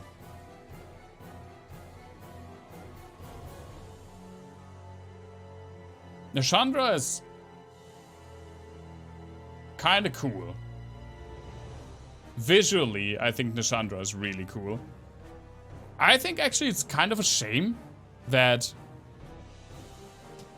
you don't fight, that she looks so very different than her human form.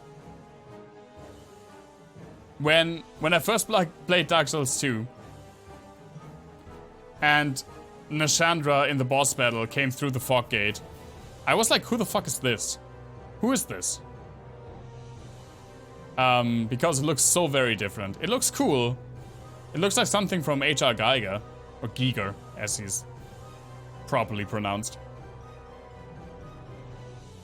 The fight itself is okay. I would just wish there was more connection to like her original design. But it's an okay last fight. It was the original last fight, so I like Lost Sinner more. Lost Sinner is a cooler fight. And then we got like patched afterwards. We got Aldia. Aldia's a very annoying fight, very text heavy, and just it was tagged on, and you definitely still feel this. Oh, ONS music. I love how I realize, like, some music pieces, by the way. And then when Dark Souls 2 music comes, I'm like, I don't know where this is from. I don't remember a single tune except for Majula. Aldia is an annoying boss that feels tagged on for lore reasons. I like the visual design, just like this head with a lot of growths that chucks fireballs at you, but the fight itself is kinda eh. It's not terrible, though. I feel like it's on the same level as Giant Lord. It actually has... actually, maybe a little bit under it. It can be annoying. And that's the mainline games. That's Dark Souls 2 mainline. Now we only have the DLCs. The first one would be Sunken King, where we have Elena, Sin, and the gang squad. Something that's weird about this DLC, it's my least favorite out of the three, definitely. But what's weird about it is that you go through the whole DLC without fighting a single boss. Because all of the bosses in this DLC are tucked at the end. That's kind of weird. You don't have like a single boss breakup while you play through that DLC until you're at the very end where they're just like one after the other. Elena is an okay fight. Summon stuff. It's kind of cool that she can summon Valstad. She teleports, she attacks. It's an okay fight. It's like over the last giant, maybe. Sin is a very cool fight. Sin can also be a bitch of staying like in the air way too long. But in general, a very cool fight. Very interesting mechanics with the poison. Really cool visuals with like this dragon with a huge spear stuck in its chest attacking you. This was definitely the best dragon fight after Calamity for a long time. Until Ringed City came out, obviously. And well, we have so few in A. Let's put Sin in A. Sin is actually a pretty cool fight. I like fighting Sin. Let's get this over with. Fuck the gang squad. It's just 3 NPCs in a room. Next DLC. Where we have Alon, Fume Knight, and... Holy shit, Blue Smelter's missing!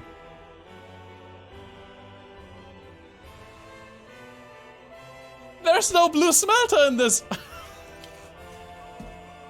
Blue Smelter is so unmemorable that the dude who made this template didn't even include it.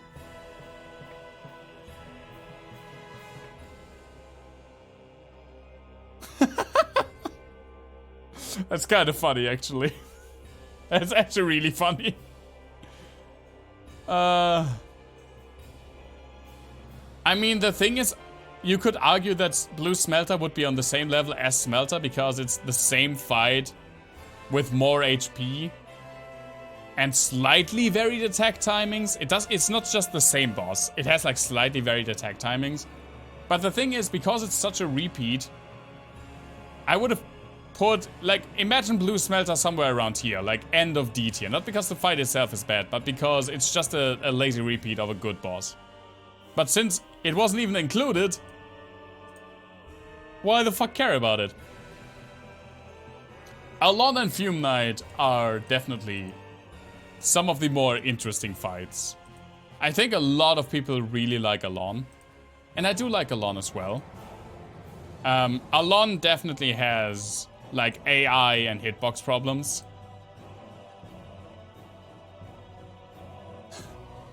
meme a fanboy and write an outrageous mail to the author demanding to get their priorities straight and add that thing in. What do you mean, meme?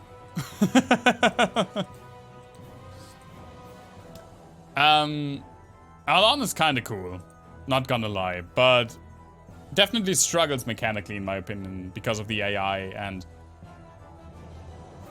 just terrible hitboxes. Then again, it has a very cool aesthetic, very cool arena. It's a very challenging, like, one-on-one fight. And also the little introduction that if he doesn't hit you a single time and you kill him, he commits suicide, like honorable suicide, because he's a weeb. I think that's kind of neat. It's kind of a neat detail. Let's put him over Smelter. I personally like Fume Knight more. I like the story of Fume Knight more. I like the fight of Fume Knight more. And I think Fume Knight has way less, like, bullshit in the fight. It's a fairer fight. I think it's a more difficult fight, like, overall, but I think it works better. So Fume Knight actually goes here for me. Evolve into an all-out offensive fanboy. Ah, my final evolution.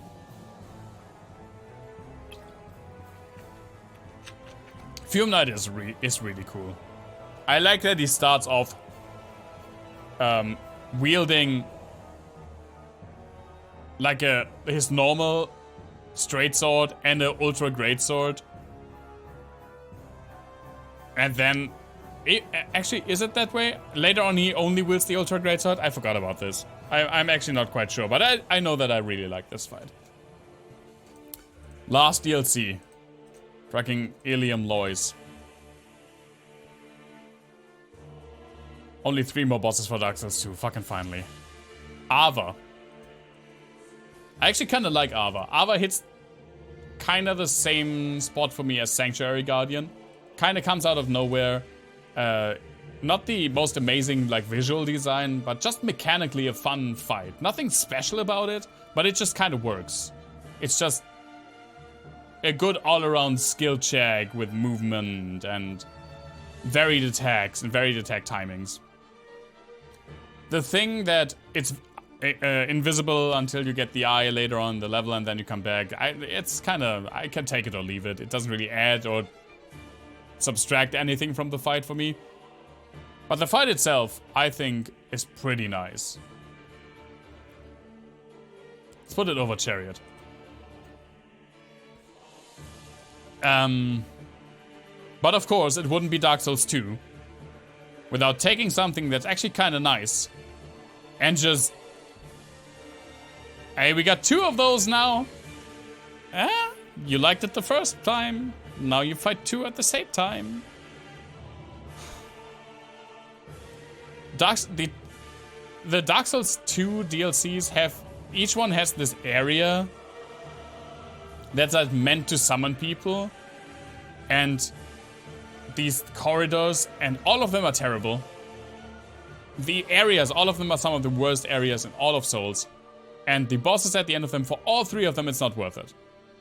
You either get the freaking Gang Squad, or you get Blue Smelter, which is just a repeat boss. Or you get Ludenzalen, which is literally both. It's a repeat, but as a gang boss. Fuck this game, man. Fuck this game.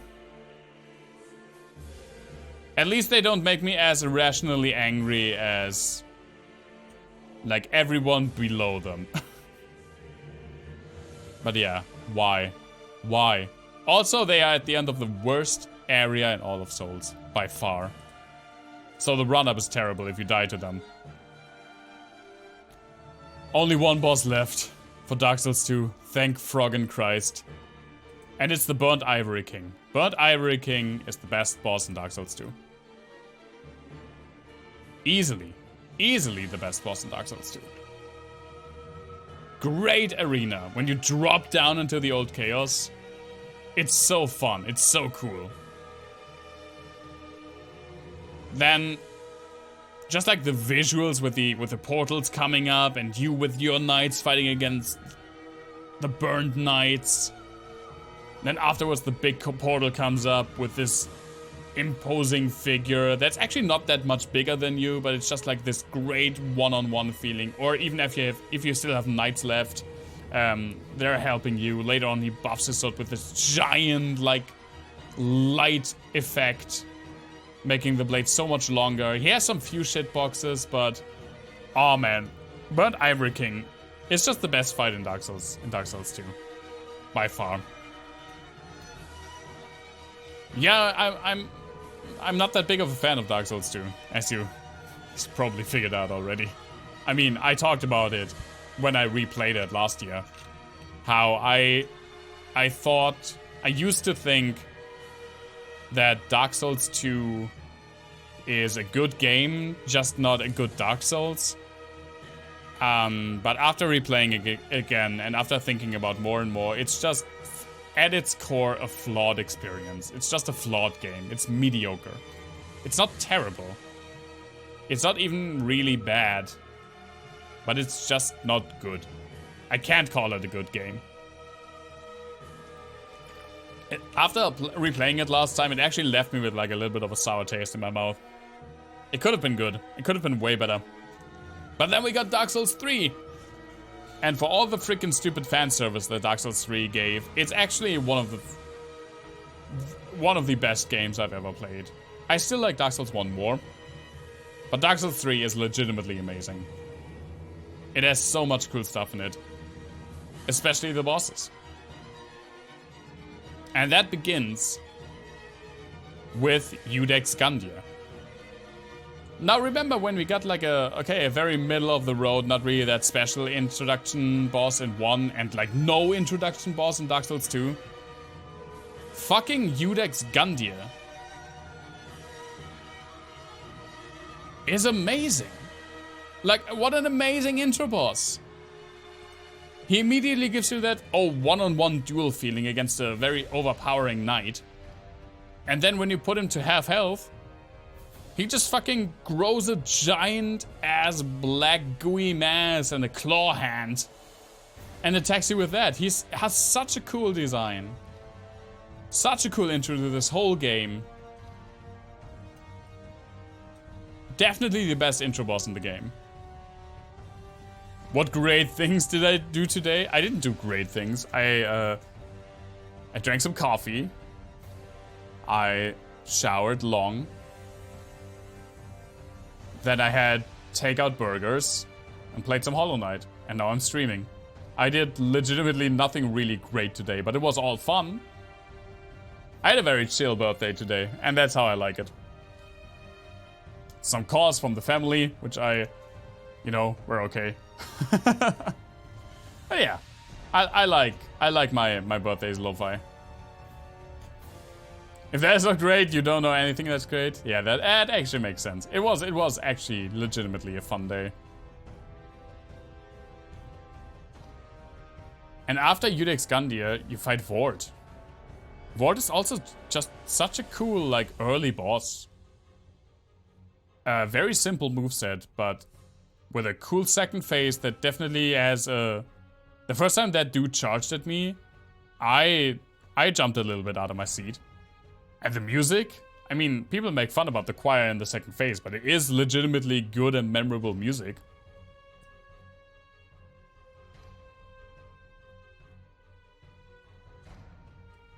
Maybe like here? I feel like his visual design is not the best one, but still, a cool fight.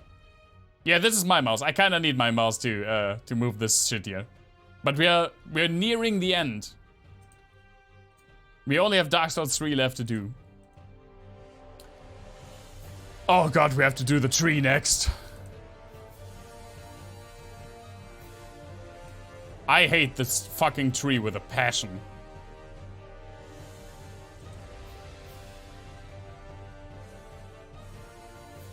I hate this tree so much. In my first playthrough, this was the boss that killed me the most. Legitimately. I died. I think maybe Sullivan. Maybe Sullivan killed me less. Killed me more. But every single other boss in this game, I died to less than to the fucking Cursed Rotted Greatwood. It's a puzzle boss, a very annoying puzzle boss. I hate to fight it every single time. The nuts one, yeah, exactly. The one that you have to hit in the literal balls. Fuck this tree. I actually have gotten really good in my second playthrough because my second playthrough of Dark Souls 2 was a sorcery-only challenge run. And free aiming the ball sacks actually made me kinda good at this fight, so it wasn't that big of a deal anymore, but I still hate it. I still hate the design. The Crystal Frogger, listen, we get to the Crystal Frogger in a minute. Actually, we're getting to the Crystal Frogger now. I actually like Crystal Sage. Crystal Sage is like an overlooked fight in my opinion. No. Crystal Sage is From Software attempting Pinwheel again. Frog him off. But he has less interesting lore. And more annoying moves. But it's still like this. It's still in theory the same thing. It's a very squishy caster enemy that does a shit ton of damage and can clone itself. It's pretty much the same thing as Pinwheel, and an early game boss at that.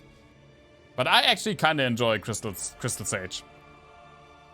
But sometimes I rage at Crystal Sage because when you're not careful, he just one-shots you in phase 2.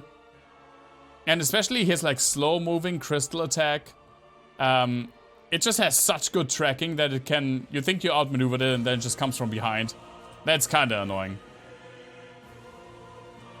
But I do legitimately like this fight. Let's put it like here.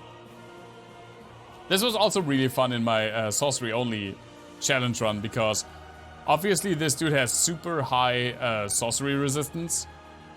So I had to use Liquid Mercury, the spell, which I don't think I've used for anything else to kill him. That worked really well. Bug him off that crystal bath. No, I like this dude. He has a fun hat also that you can wear afterwards. I mean, down towards the cathedral we have... what's it called? What are they called? Deacons. Deacons are kind of like the Royal Red Vanguard. It's just a bunch of enemies that you clobber to death. And it is kind of fun to just mow through so many enemies. But it is a disappointing fight. It's just a shit ton of enemies, and then the Pope comes in and you have to kill the Pope. Could have been way better.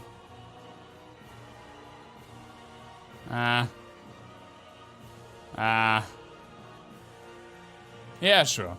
Let's put them down there. That's where they fit. Now that's the end of the frickin' cathedral. So if we go the other way, we have Abyss Watchers. And Abyss Watchers are what the Bell Gargoyles were for Dark Souls 1. Which is this... Oh my god. This is getting serious now. Moment. What Belfry Gargoyles were, or Bell Gargoyles were for Dark Souls 1, the Abyss Watchers are for Dark Souls 3. And it's legitimately a great, great fight. Especially when we're wielding a friggin' huge two-handed weapon. Yeah, that's true. It's just fun to clobber a lot of enemies. But yeah, just seeing the frickin' Abyss Watchers fight themselves, and then you even get one that is helping you, but then afterwards in the second phase they buff the sword with fire, and they do all of this cool movement that you can also kind of do when you get their weapon. Abyss Watchers is such a good fight. Definitely the real start of Dark Souls 3. The Bell Gargoyles I'll frog you off, damn it. I mean, do you mean the Bell Gargoyles in Dark Souls 1 or the Bell Free Gargoyles in Dark Souls 2? Those are two different things. And the Dark Souls 1 were, for me, are up here, and the Dark Souls 2 are down here. So very different for me. But yeah, there come to frog him off me, frog, damn it. Volnir, I guess, is next. Volnir has, like, cool visual style. You don't know much of Dark Souls 2, though? Yeah, I mean, it's not really worth it, in my opinion. I mean, Volnir, he looks cool. It's kind of cool how you get sucked into his world, and then he creeps out of the shadows, this giant skeletons, and you have to hit the bracelets to defeat him. He does have annoying moves, though, and usually when you know what to do, the fight's over pretty easily. And the freaking mist, just the mist that can almost kill you instantly if you overextend. Yeah. I don't care that much for Volnir, but it's not a bad fight. Like here. I like it more than Aldia. Aldia annoys me way more. But it does have its annoyances. Old Demon King. When you go down to the smoldering lake, I like Old Demon King. I really like the idea of fighting like the old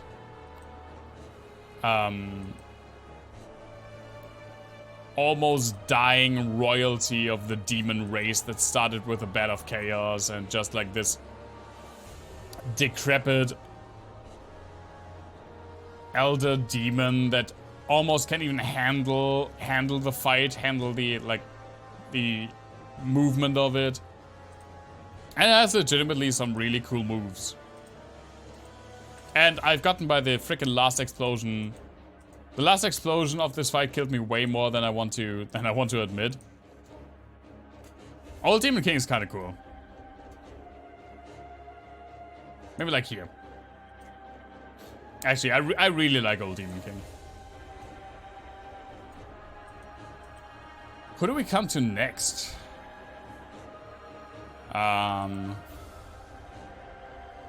Is it already Pontiff time? Was a bit annoying, but okay. I really like Old Demon King.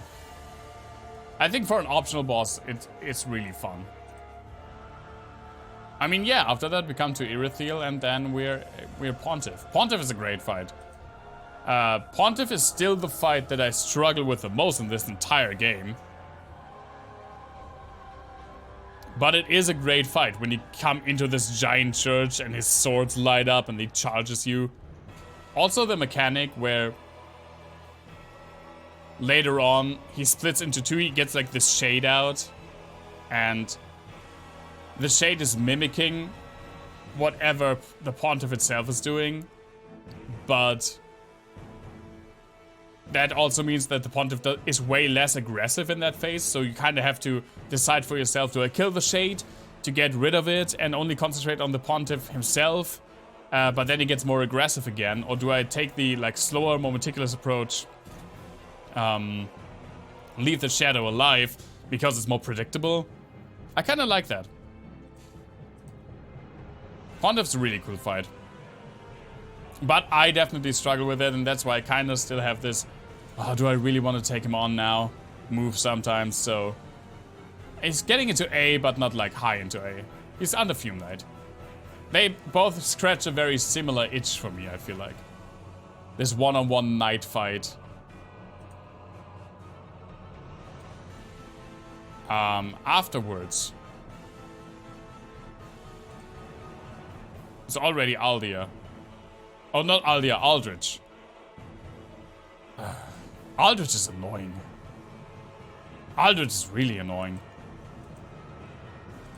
I mean, it's a giant slug that ate Gwyndolin, but stopped halfway through. And I still don't... Aldia has... not. I'm saying Aldia again.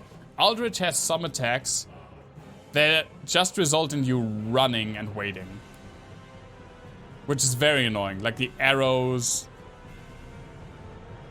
The boy with a rain of fire. I mean, he does he does the arrow thing, yeah. Also his, the like little magic projectiles he does, those are annoying to dodge. It's a cool callback because it takes place in the same room as the Ornstein and Smough fight. And it's not a terrible fight. I actually do enjoy parts of it. But the parts that annoy me are very annoying. I mean, it's better than all of these, though. Maybe not better than Elena. Also not better as the Last Giant. It's like here. The room is smaller, that's true. It's not scaled to the same degree. But it's definitely supposed to be the same room. Then we already go underground. Towards Yorm, old friend.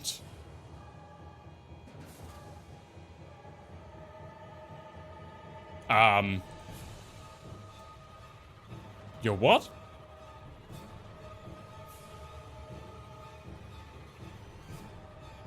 So there's no Yorm.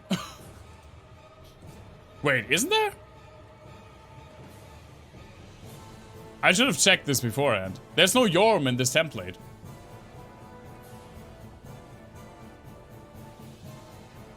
Yeah, well, shucks. I'm still going to talk about Yorm. Yorm? You're missing out.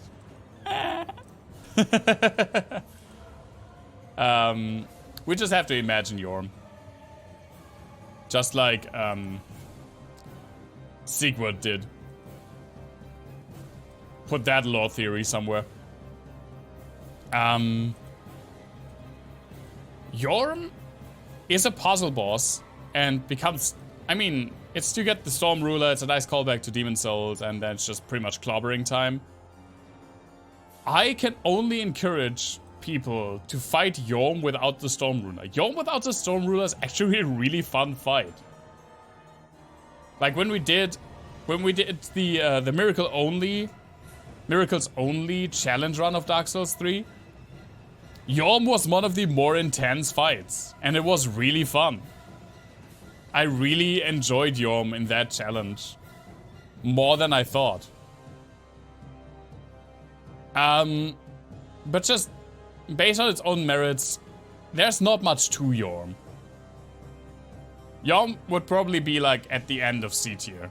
I like the story, I like the visual design, I like the like emotional impact with Sigurd. But there's just not much to it. Even when you fight him without the Storm Ruler, he just doesn't have enough varied attacks. I can't believe Yorm's not in here. He's like one of the main plot bosses. He's just not in this. Forgetting Blue Smelter, I can understand, but forgetting Yorm is kind of weird. Dancer. I don't know how a lot of people feel about Dancer. I feel like maybe a lot of people hate Dancer. Because it's a very odd fight. Dancer has a lot of odd timings. I personally like this ethereal vibe that the boss has, and the music counters that. Not counters that, like enhances that feeling. Yeah, very elegant. I mean, it is a dancer. She is a dancer after all. I really like Dancer. I think the fucking Beyblade spin's kind of stupid, but other than that, I like fighting Dancer. Yeah, let's put... Definitely better than Smelter, and better than... Yeah, let's put her under Nido. I like her more than Alon or Smelter. Now comes... what was for a long time my favorite boss in Dark Souls 3, the Dragon Slayer armor. Definitely one of the more memorable fights, yeah, the Dancer. I love the Dragon Slayer armor. It's so cool. I know it pretty much has no personality, but this is a fight that I always love getting into. It has some of the best music in Dark Souls 3. It looks amazing. I mean, it's definitely taking notes from Ornstein, which, as I already explained, I love that character. But it's just a fight where you have to really be on your toes later on. First on with the giant axe and the shield attacks that it can do on you, and so many charges when you get in distance it can get after you. It's so fun. Later on, oftentimes taking the giant axe in two hands and like doing more lightning attacks and projectiles. I love the Dragon Slayer armor. I don't really care for the butterflies and their interference. I can kind of take them or leave them, but the fight with the armor itself is amazing. And it is one of my favorite fights in Dark Souls 3. Actually, I'm going to put it all the way at the top of A. I love the Dragon Slayer armor. It was my favorite fight in Dark Souls 3 after my first playthrough. And I still think it's really, really good. Hey Headshot, good to see you. Thank you so much for the birthday wishes. You missed, yeah, we've been going at it for like more than 2 hours at this point. Longer than I anticipated, but I mean, it's a lot of bosses to go through. But yeah, you missed pretty much most of it. You missed how we figured out that Yorm's not in here. That was kind of a hiccup a few minutes ago. The dude who made this template, I kind of forgot about Yorm. And Blue Smelter. Blue Smelter's also not in this. But fuck Blue Smelter. What's the next fight after Dragon Slayer armor? Is it already... I mean, I guess we can go Osiris and Gundia again. I do legitimately like Osiris. Just a minute before the business pun? Nice. It would have been a shame if you missed that. It was a good pun. I legitimately like Osiris. I had kinda hoped that he talks so much in this fight, and I'd kinda hoped that in the DLCs something would have come out of that. Like, we would have met Ocelot. I mean, I guess the point is that Osiris imagined Ocelot, like, entirely, and okay. But I would have loved for there to be, like, more interesting stuff to come out of it. The fight itself is really cool, though. I like this fight. Yeah, Revolver Ocelot. Maybe that's the crossover we didn't know we need. Especially the second phase. I mean, he definitely has one shitty hitbox with the freaking knee that hits you in the face from like pretty much everywhere. But I love how Osiris spirals downward from this like well-spoken,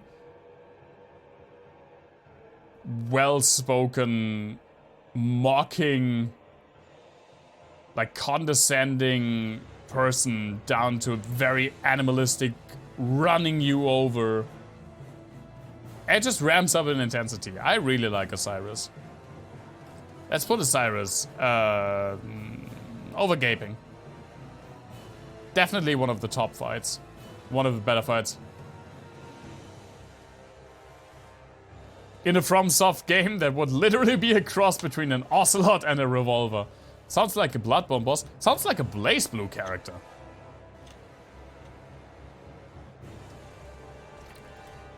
To be completely honest with you. It's just like Jubei, but with a gun.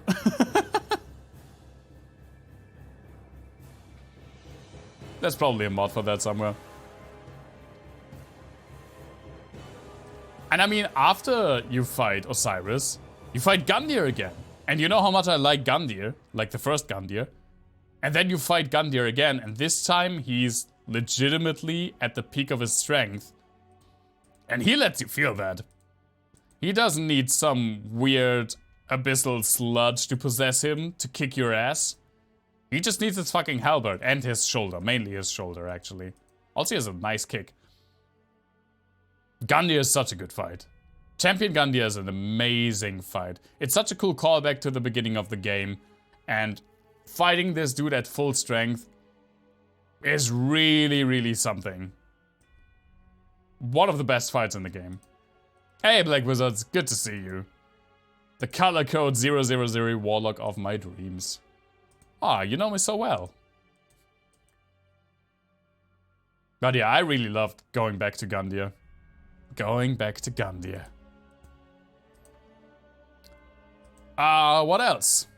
Who else do we have? We have Nameless King. Actually, we have the fucking Ancient. That definitely goes in Oh God White here. Why? Why? This fight could be so cool. Okay, hear me out. I already talked about this when we did the Miracles only playthrough. But hear me out on this. Actually, how did we do Ancient Wyvern in that playthrough? I guess I shot it down. Because I couldn't do a plunge attack. I don't remember even. Hear me out. Think about that one fight in Shadow of the Colossus, where you're in this, like, spiral tower that goes down with this spiral hole, and the thing's crawling up the walls. And when you shoot it down, it falls to the ground, you plunge attack it afterwards. And you do that multiple times. This fight could have been really cool if you made it so that you need to plunge attack it like maybe 3 times, and you structured the course differently. You had more interactions with the actual Wyvern, not just like regular enemies, because the Wyvern, after you dodge the first fire, it's literally out of the game until you plunge it. You have to be like in a very weird position to actually get hit by this thing. Make it more interaction with the actual Wyvern. Make it a different course. Make it when you do the first plunge attack, the Wyvern as well as you maybe like fall through the floor. And then you're in a different part. And then you have to do this shit all over again. You have to get to another vantage point. Well, you have to rearrange, like, come to terms with your new surroundings. Maybe new enemies. You have to run up, dodge more fire. Maybe the Ancient Dragon is also kind of confused. So you have to do, like, in the second stage, more to do with, like, regular enemies. Maybe some that you haven't dealt with before.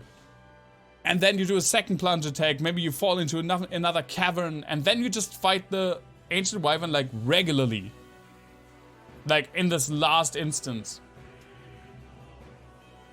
It practically writes itself. It legitimately could have been one of the best fights in the game if that's how it was played out. I would love this so much.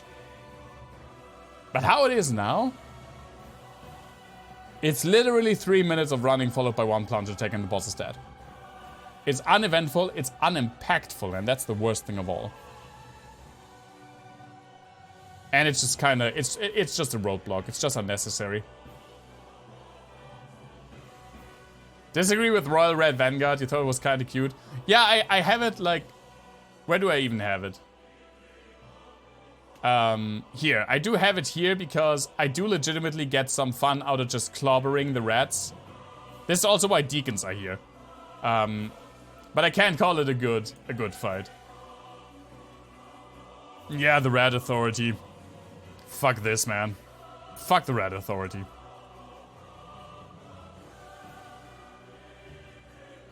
Nameless King. I mean, Nameless King's amazing. What do you want from me? Probably the hardest fight in vanilla Dark Souls 3. But I mean, legitimately one of the best fights in the entire series. Very heavy and cool lore implications. I don't really care for the first phase. Like the dragon phase. I think that it's fine. It doesn't really add anything for me. The meat of the fight is when the dragon's dead and you just fight the Nameless King, and it's really, really good. Is it on the same level as Gundyr and the Dragonslayer armor? For me personally, not. But it's definitely like very close behind.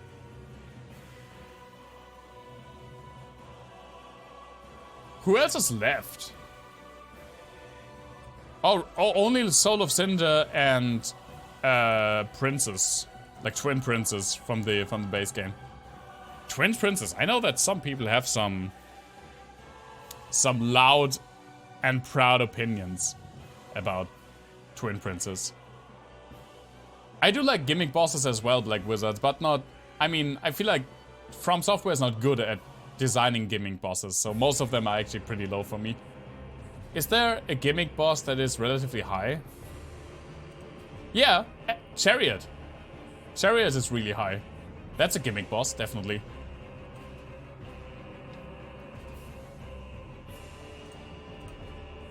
Any other gimmick bosses in like this top area?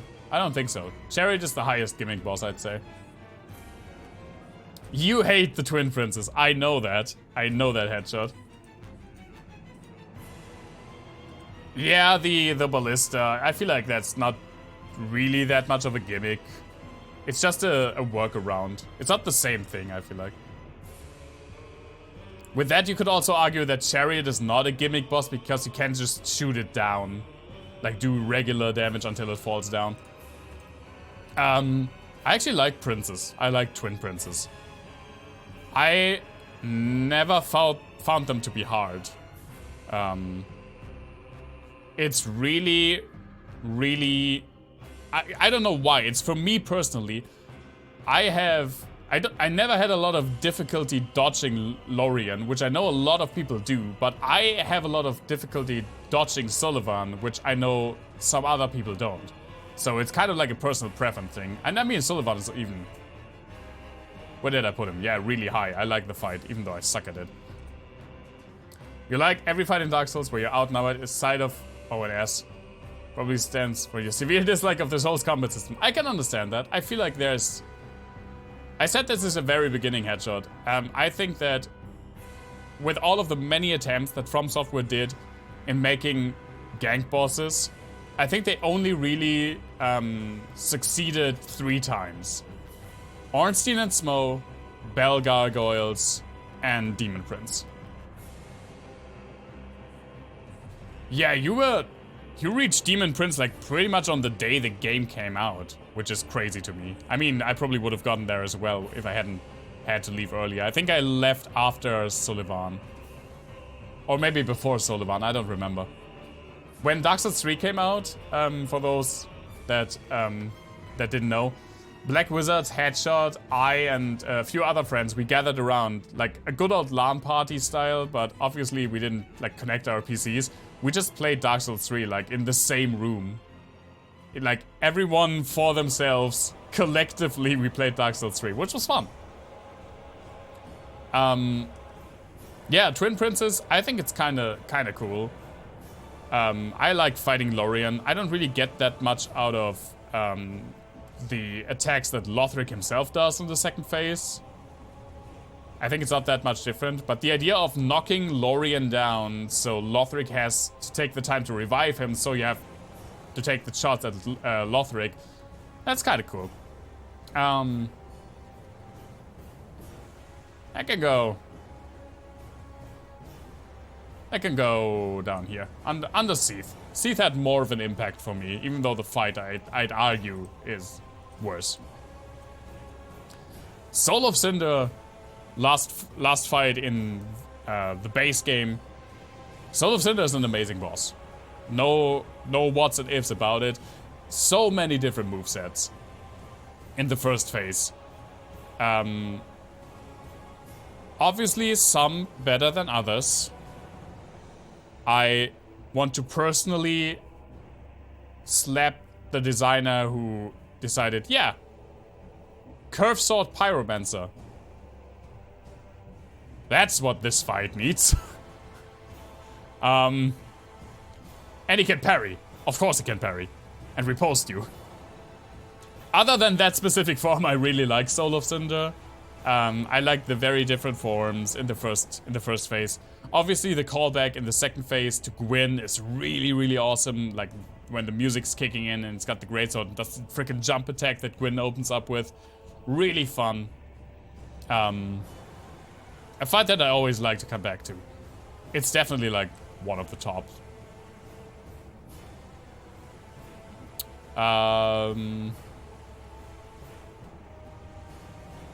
Maybe under. I think Abyss Watchers hit a little bit more for me. It's DLC time. Only 6 bosses left to go. A lot of people were kind of annoyed that the first Dark Souls 3 DLC only had 2 bosses, but in my opinion, both of those bosses were pretty good.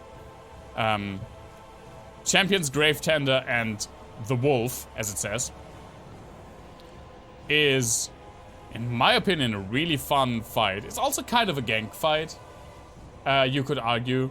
Usually the Grave Tender is dead pretty soon after the Wolf is called. Both of those, like, are really fun. The Wolf is a cool fight. I like Civ more personally, but the ferociousness of the Wolf is definitely kind of cool. The Champion, it does have this PvP kind of feeling, but it's not, at least not, like, it's not just fucking 3 NPCs in a hallway. Stuff like that. So I actually kind of like it. He was surprisingly difficult in my Miracles Only playthrough. Had to run to work to let them know why you're back in town. Your store manager was removed and the co-manager is leaving too? Holy shit, Jeremiah. I hope everything will be alright then. That does sound like trouble, yeah. I hope it doesn't turn out to be like that troubling. Yeah, the Grave Tender was surprisingly difficult. One of the most difficult bosses in the Miracles Only playthrough. Because the freaking NPC fights, like PvP NPC fights, they just dodged most of your spells. But I still like it. I still love the wolf fight as well. It's not one of the greats, but it's good, you know? It's a good fight. I mean,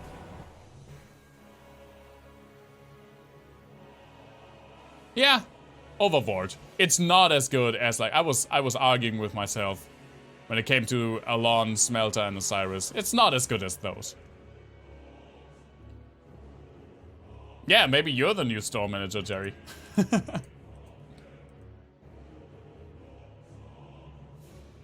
And then we got Sister Friede. A lot of people hate this fight. And I don't know why. I mean, yeah. Yeah, 3 phases is a lot. But all of them are fun. I'd argue that the second phase is actually the weakest one, and even that's kind of fun. And yeah, Friede is definitely running on Bloodborne logic, on Bloodborne speed, in a game that is definitely not Bloodborne. She is definitely kinda too fast for you, but that's also the fun of the game. And I mean, phase 3 alone is so hype. That Friede. They say Friede. Which is weird, because that for me would make sound like there should be an A at the end, but it's Friede. Friede, bring me my flail. I mean, the last phase alone pushes her up to S for me. It's such a spectacle. It was such a spectacle in my first playthrough of the DLC. I completely threw away my build because I wanted to use the fucking scythe. Because she made them look so awesome. That was like, I don't care. I think I was using the Murakumo. Like, I was full on dex, curved greatsword. And then I saw this fight, I was like, oh my god, I hope I get to use those scythes. It's like, yeah, you can. It's dex and scales pretty heavily with int and faith. And I was like, I don't fucking care. I'm respecking. I don't care. I want to use those. Friede and Soul of Cinder were your favorite fights. Have you played the Ringed City though? Because we're getting to the Ringed City now. And let me tell you,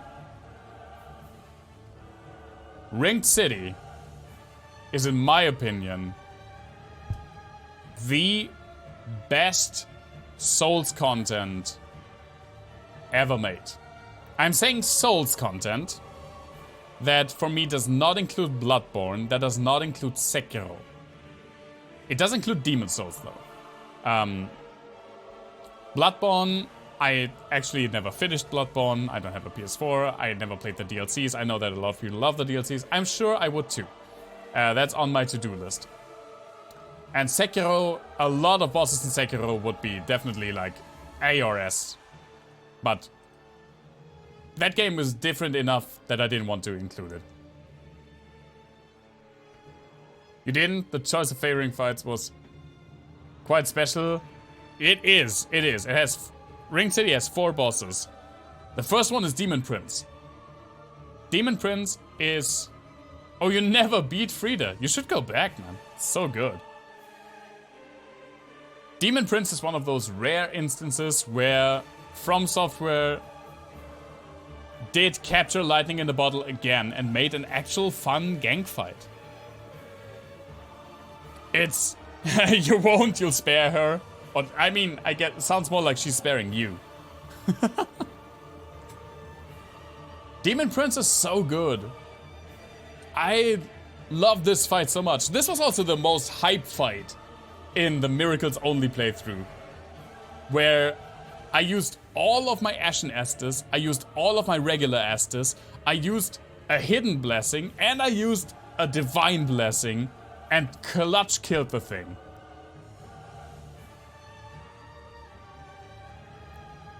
Yeah, Headshot, I honestly don't get why you hate Ringed City. It's legitimately, I cannot comprehend it. And I also always found that fascinating. I mean, Demon Prince soars high for me. Definitely.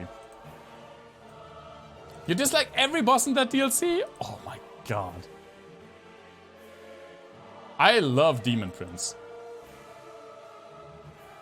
The next fight I take is Half-Light.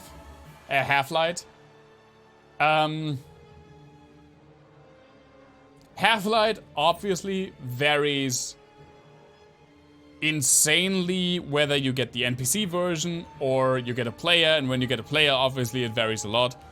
I don't like PvP in Dark Souls, so I don't really take a lot of out of this fight. But it can be kind of cool when you get a player and he gets just enough tools, I feel like, to have like an interesting chance against you having like full Estus and he can't heal. And it's just something, I think the idea is kind of nice. They brought the old monk idea back that one boss is literally just a player. I don't care much for Half-Light, but it's a nice thing that they have. It didn't bother me. It's probably like, I don't know. Maybe like here? Somewhere in the middle. It's like something middle of the road.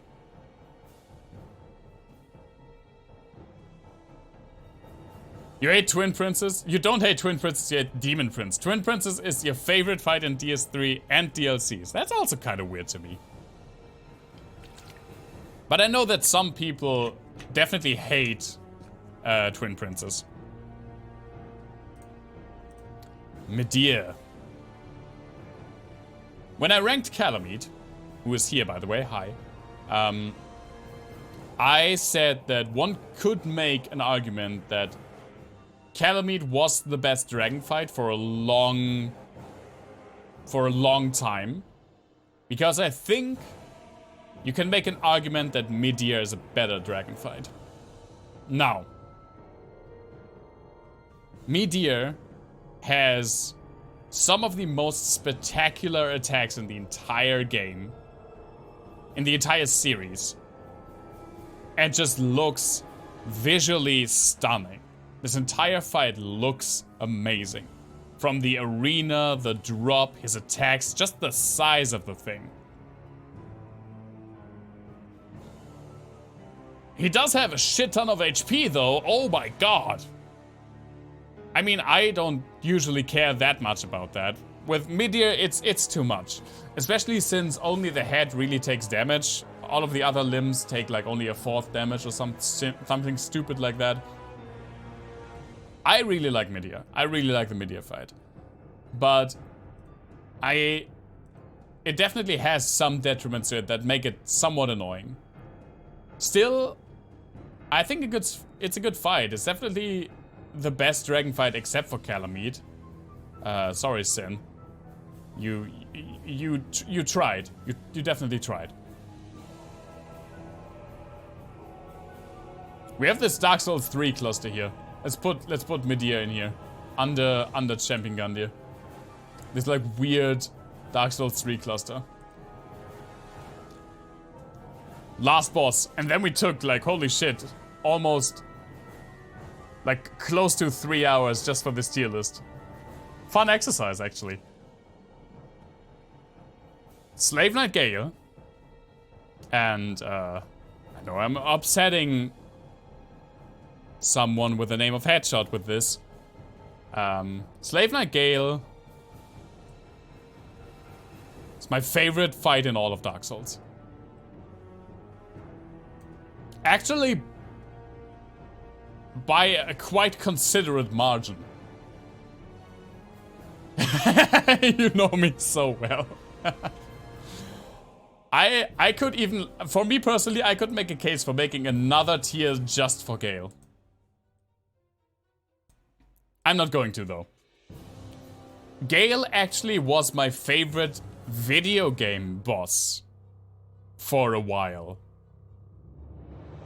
He's since been replaced with a certain Sword Saint.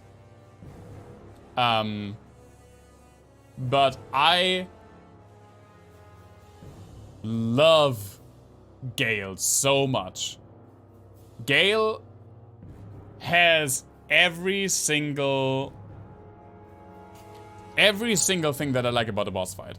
He has a very cool aesthetic that somewhat changes during the fight. He has just like cool visual side. He has great lore implications. The change from his first like very animalistic phase to when he stands up, and then later on he just moves through the entire arena, the music swells. He uses his freaking the repeating crossbow, the Evelyn as I like to call it. His fucking cloak, the lightning, there's so much going on in this fight. It's so good. It's so good. Legitimately one of the best boss fights of all time for me. And definitely still the best in Dark Souls. Yeah, you were definitely disappointed, angered, and disgusted when I said I hated plums. Shame this list doesn't include Sekiro or Bloodborne. I thought about doing like the whole sweep. With Demon Souls, Sekiro, and Bloodborne. The thing is, that doesn't work because I have not fought every single Bloodborne boss. That's something that's still on my bucket list. That I want to do someday, so you can kind of look forward. I want to do it either at the end of this year or the beginning of next year, somewhere around that ballpark. Not like in the immediate future, but in the foreseeable future. It's not really my first playthrough because I have played Bloodborne before. I'd say the base game like 70-75% through. Also, I've seen so much Bloodborne runs. Oh, Ash Lake music. Sweet. Oh. But there are bosses, Bloodborne bosses I've never fought. I've never played through the DLC, so I didn't want to only include the bosses that I have fought. And then I was like, and then putting Sekiro in also feels kind of weird. But I can tell you that they will probably surely port Bloodborne to PC soon. Copium. Yeah, Hopium is running out. That's one of my favorite new slogans. A lot of Sekiro bosses would be in S. Easy. And Ishin would be at the very top. Swordsane Ishin is my favorite video game boss right now. If I were an NPC and someone offered you plum cake, the dialogue would end and you would turn hostile. Yeah. So what? But yeah, this is my very comprehensible list that only took like 3 hours. And we're only missing Blue Smelter, who wasn't in this template, and Yorm, who for some reason wasn't in this template. And again, Blue Smelter would be somewhere down here. Yorm would be probably somewhere around here. One thing that I can definitely say, looking at this, this is cool about the template, it's color-coded. The overall best boss quality in the series, in my opinion, has Dark Souls 3. By far, actually, the best, like, median worth. Dark Souls 3 only has very few misses, I feel like. Even the, like, yeah, not counting these two, because they are definitely misses. That's why they're in Oh God Why tier. But, like, even these two, they're not that bad. Dark Souls 1 is very hit or miss. Like, until we got to the Dark Souls 3 DLCs, all of S tier was only Dark Souls 1. But then we had like a few sprinkled in, and then we had, especially in this like mid and lower mid range, we had like a lot of Dark Souls 1 that were just not that interesting, or like clones. And of course, 2 of the biggest misses in the entire series. And Dark Souls 2 is the different way. It's just the other way around. Most of Dark Souls 2 bosses are either unforgettable, unmemorable, or trash.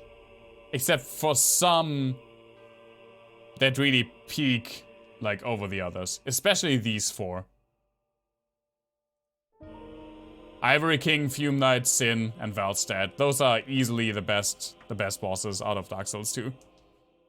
But yeah. That's this list. Oh, and we get Valstad music. Not Valstad, Vendrick music for the end. Kind of fun. That took way longer than I anticipated. Oh my god. But it was fun. I like tier lists so much. I should do that shit more. Yeah. Now, I'm going to take... This is the way it's going to go. I'm going to take a quick little bathroom break.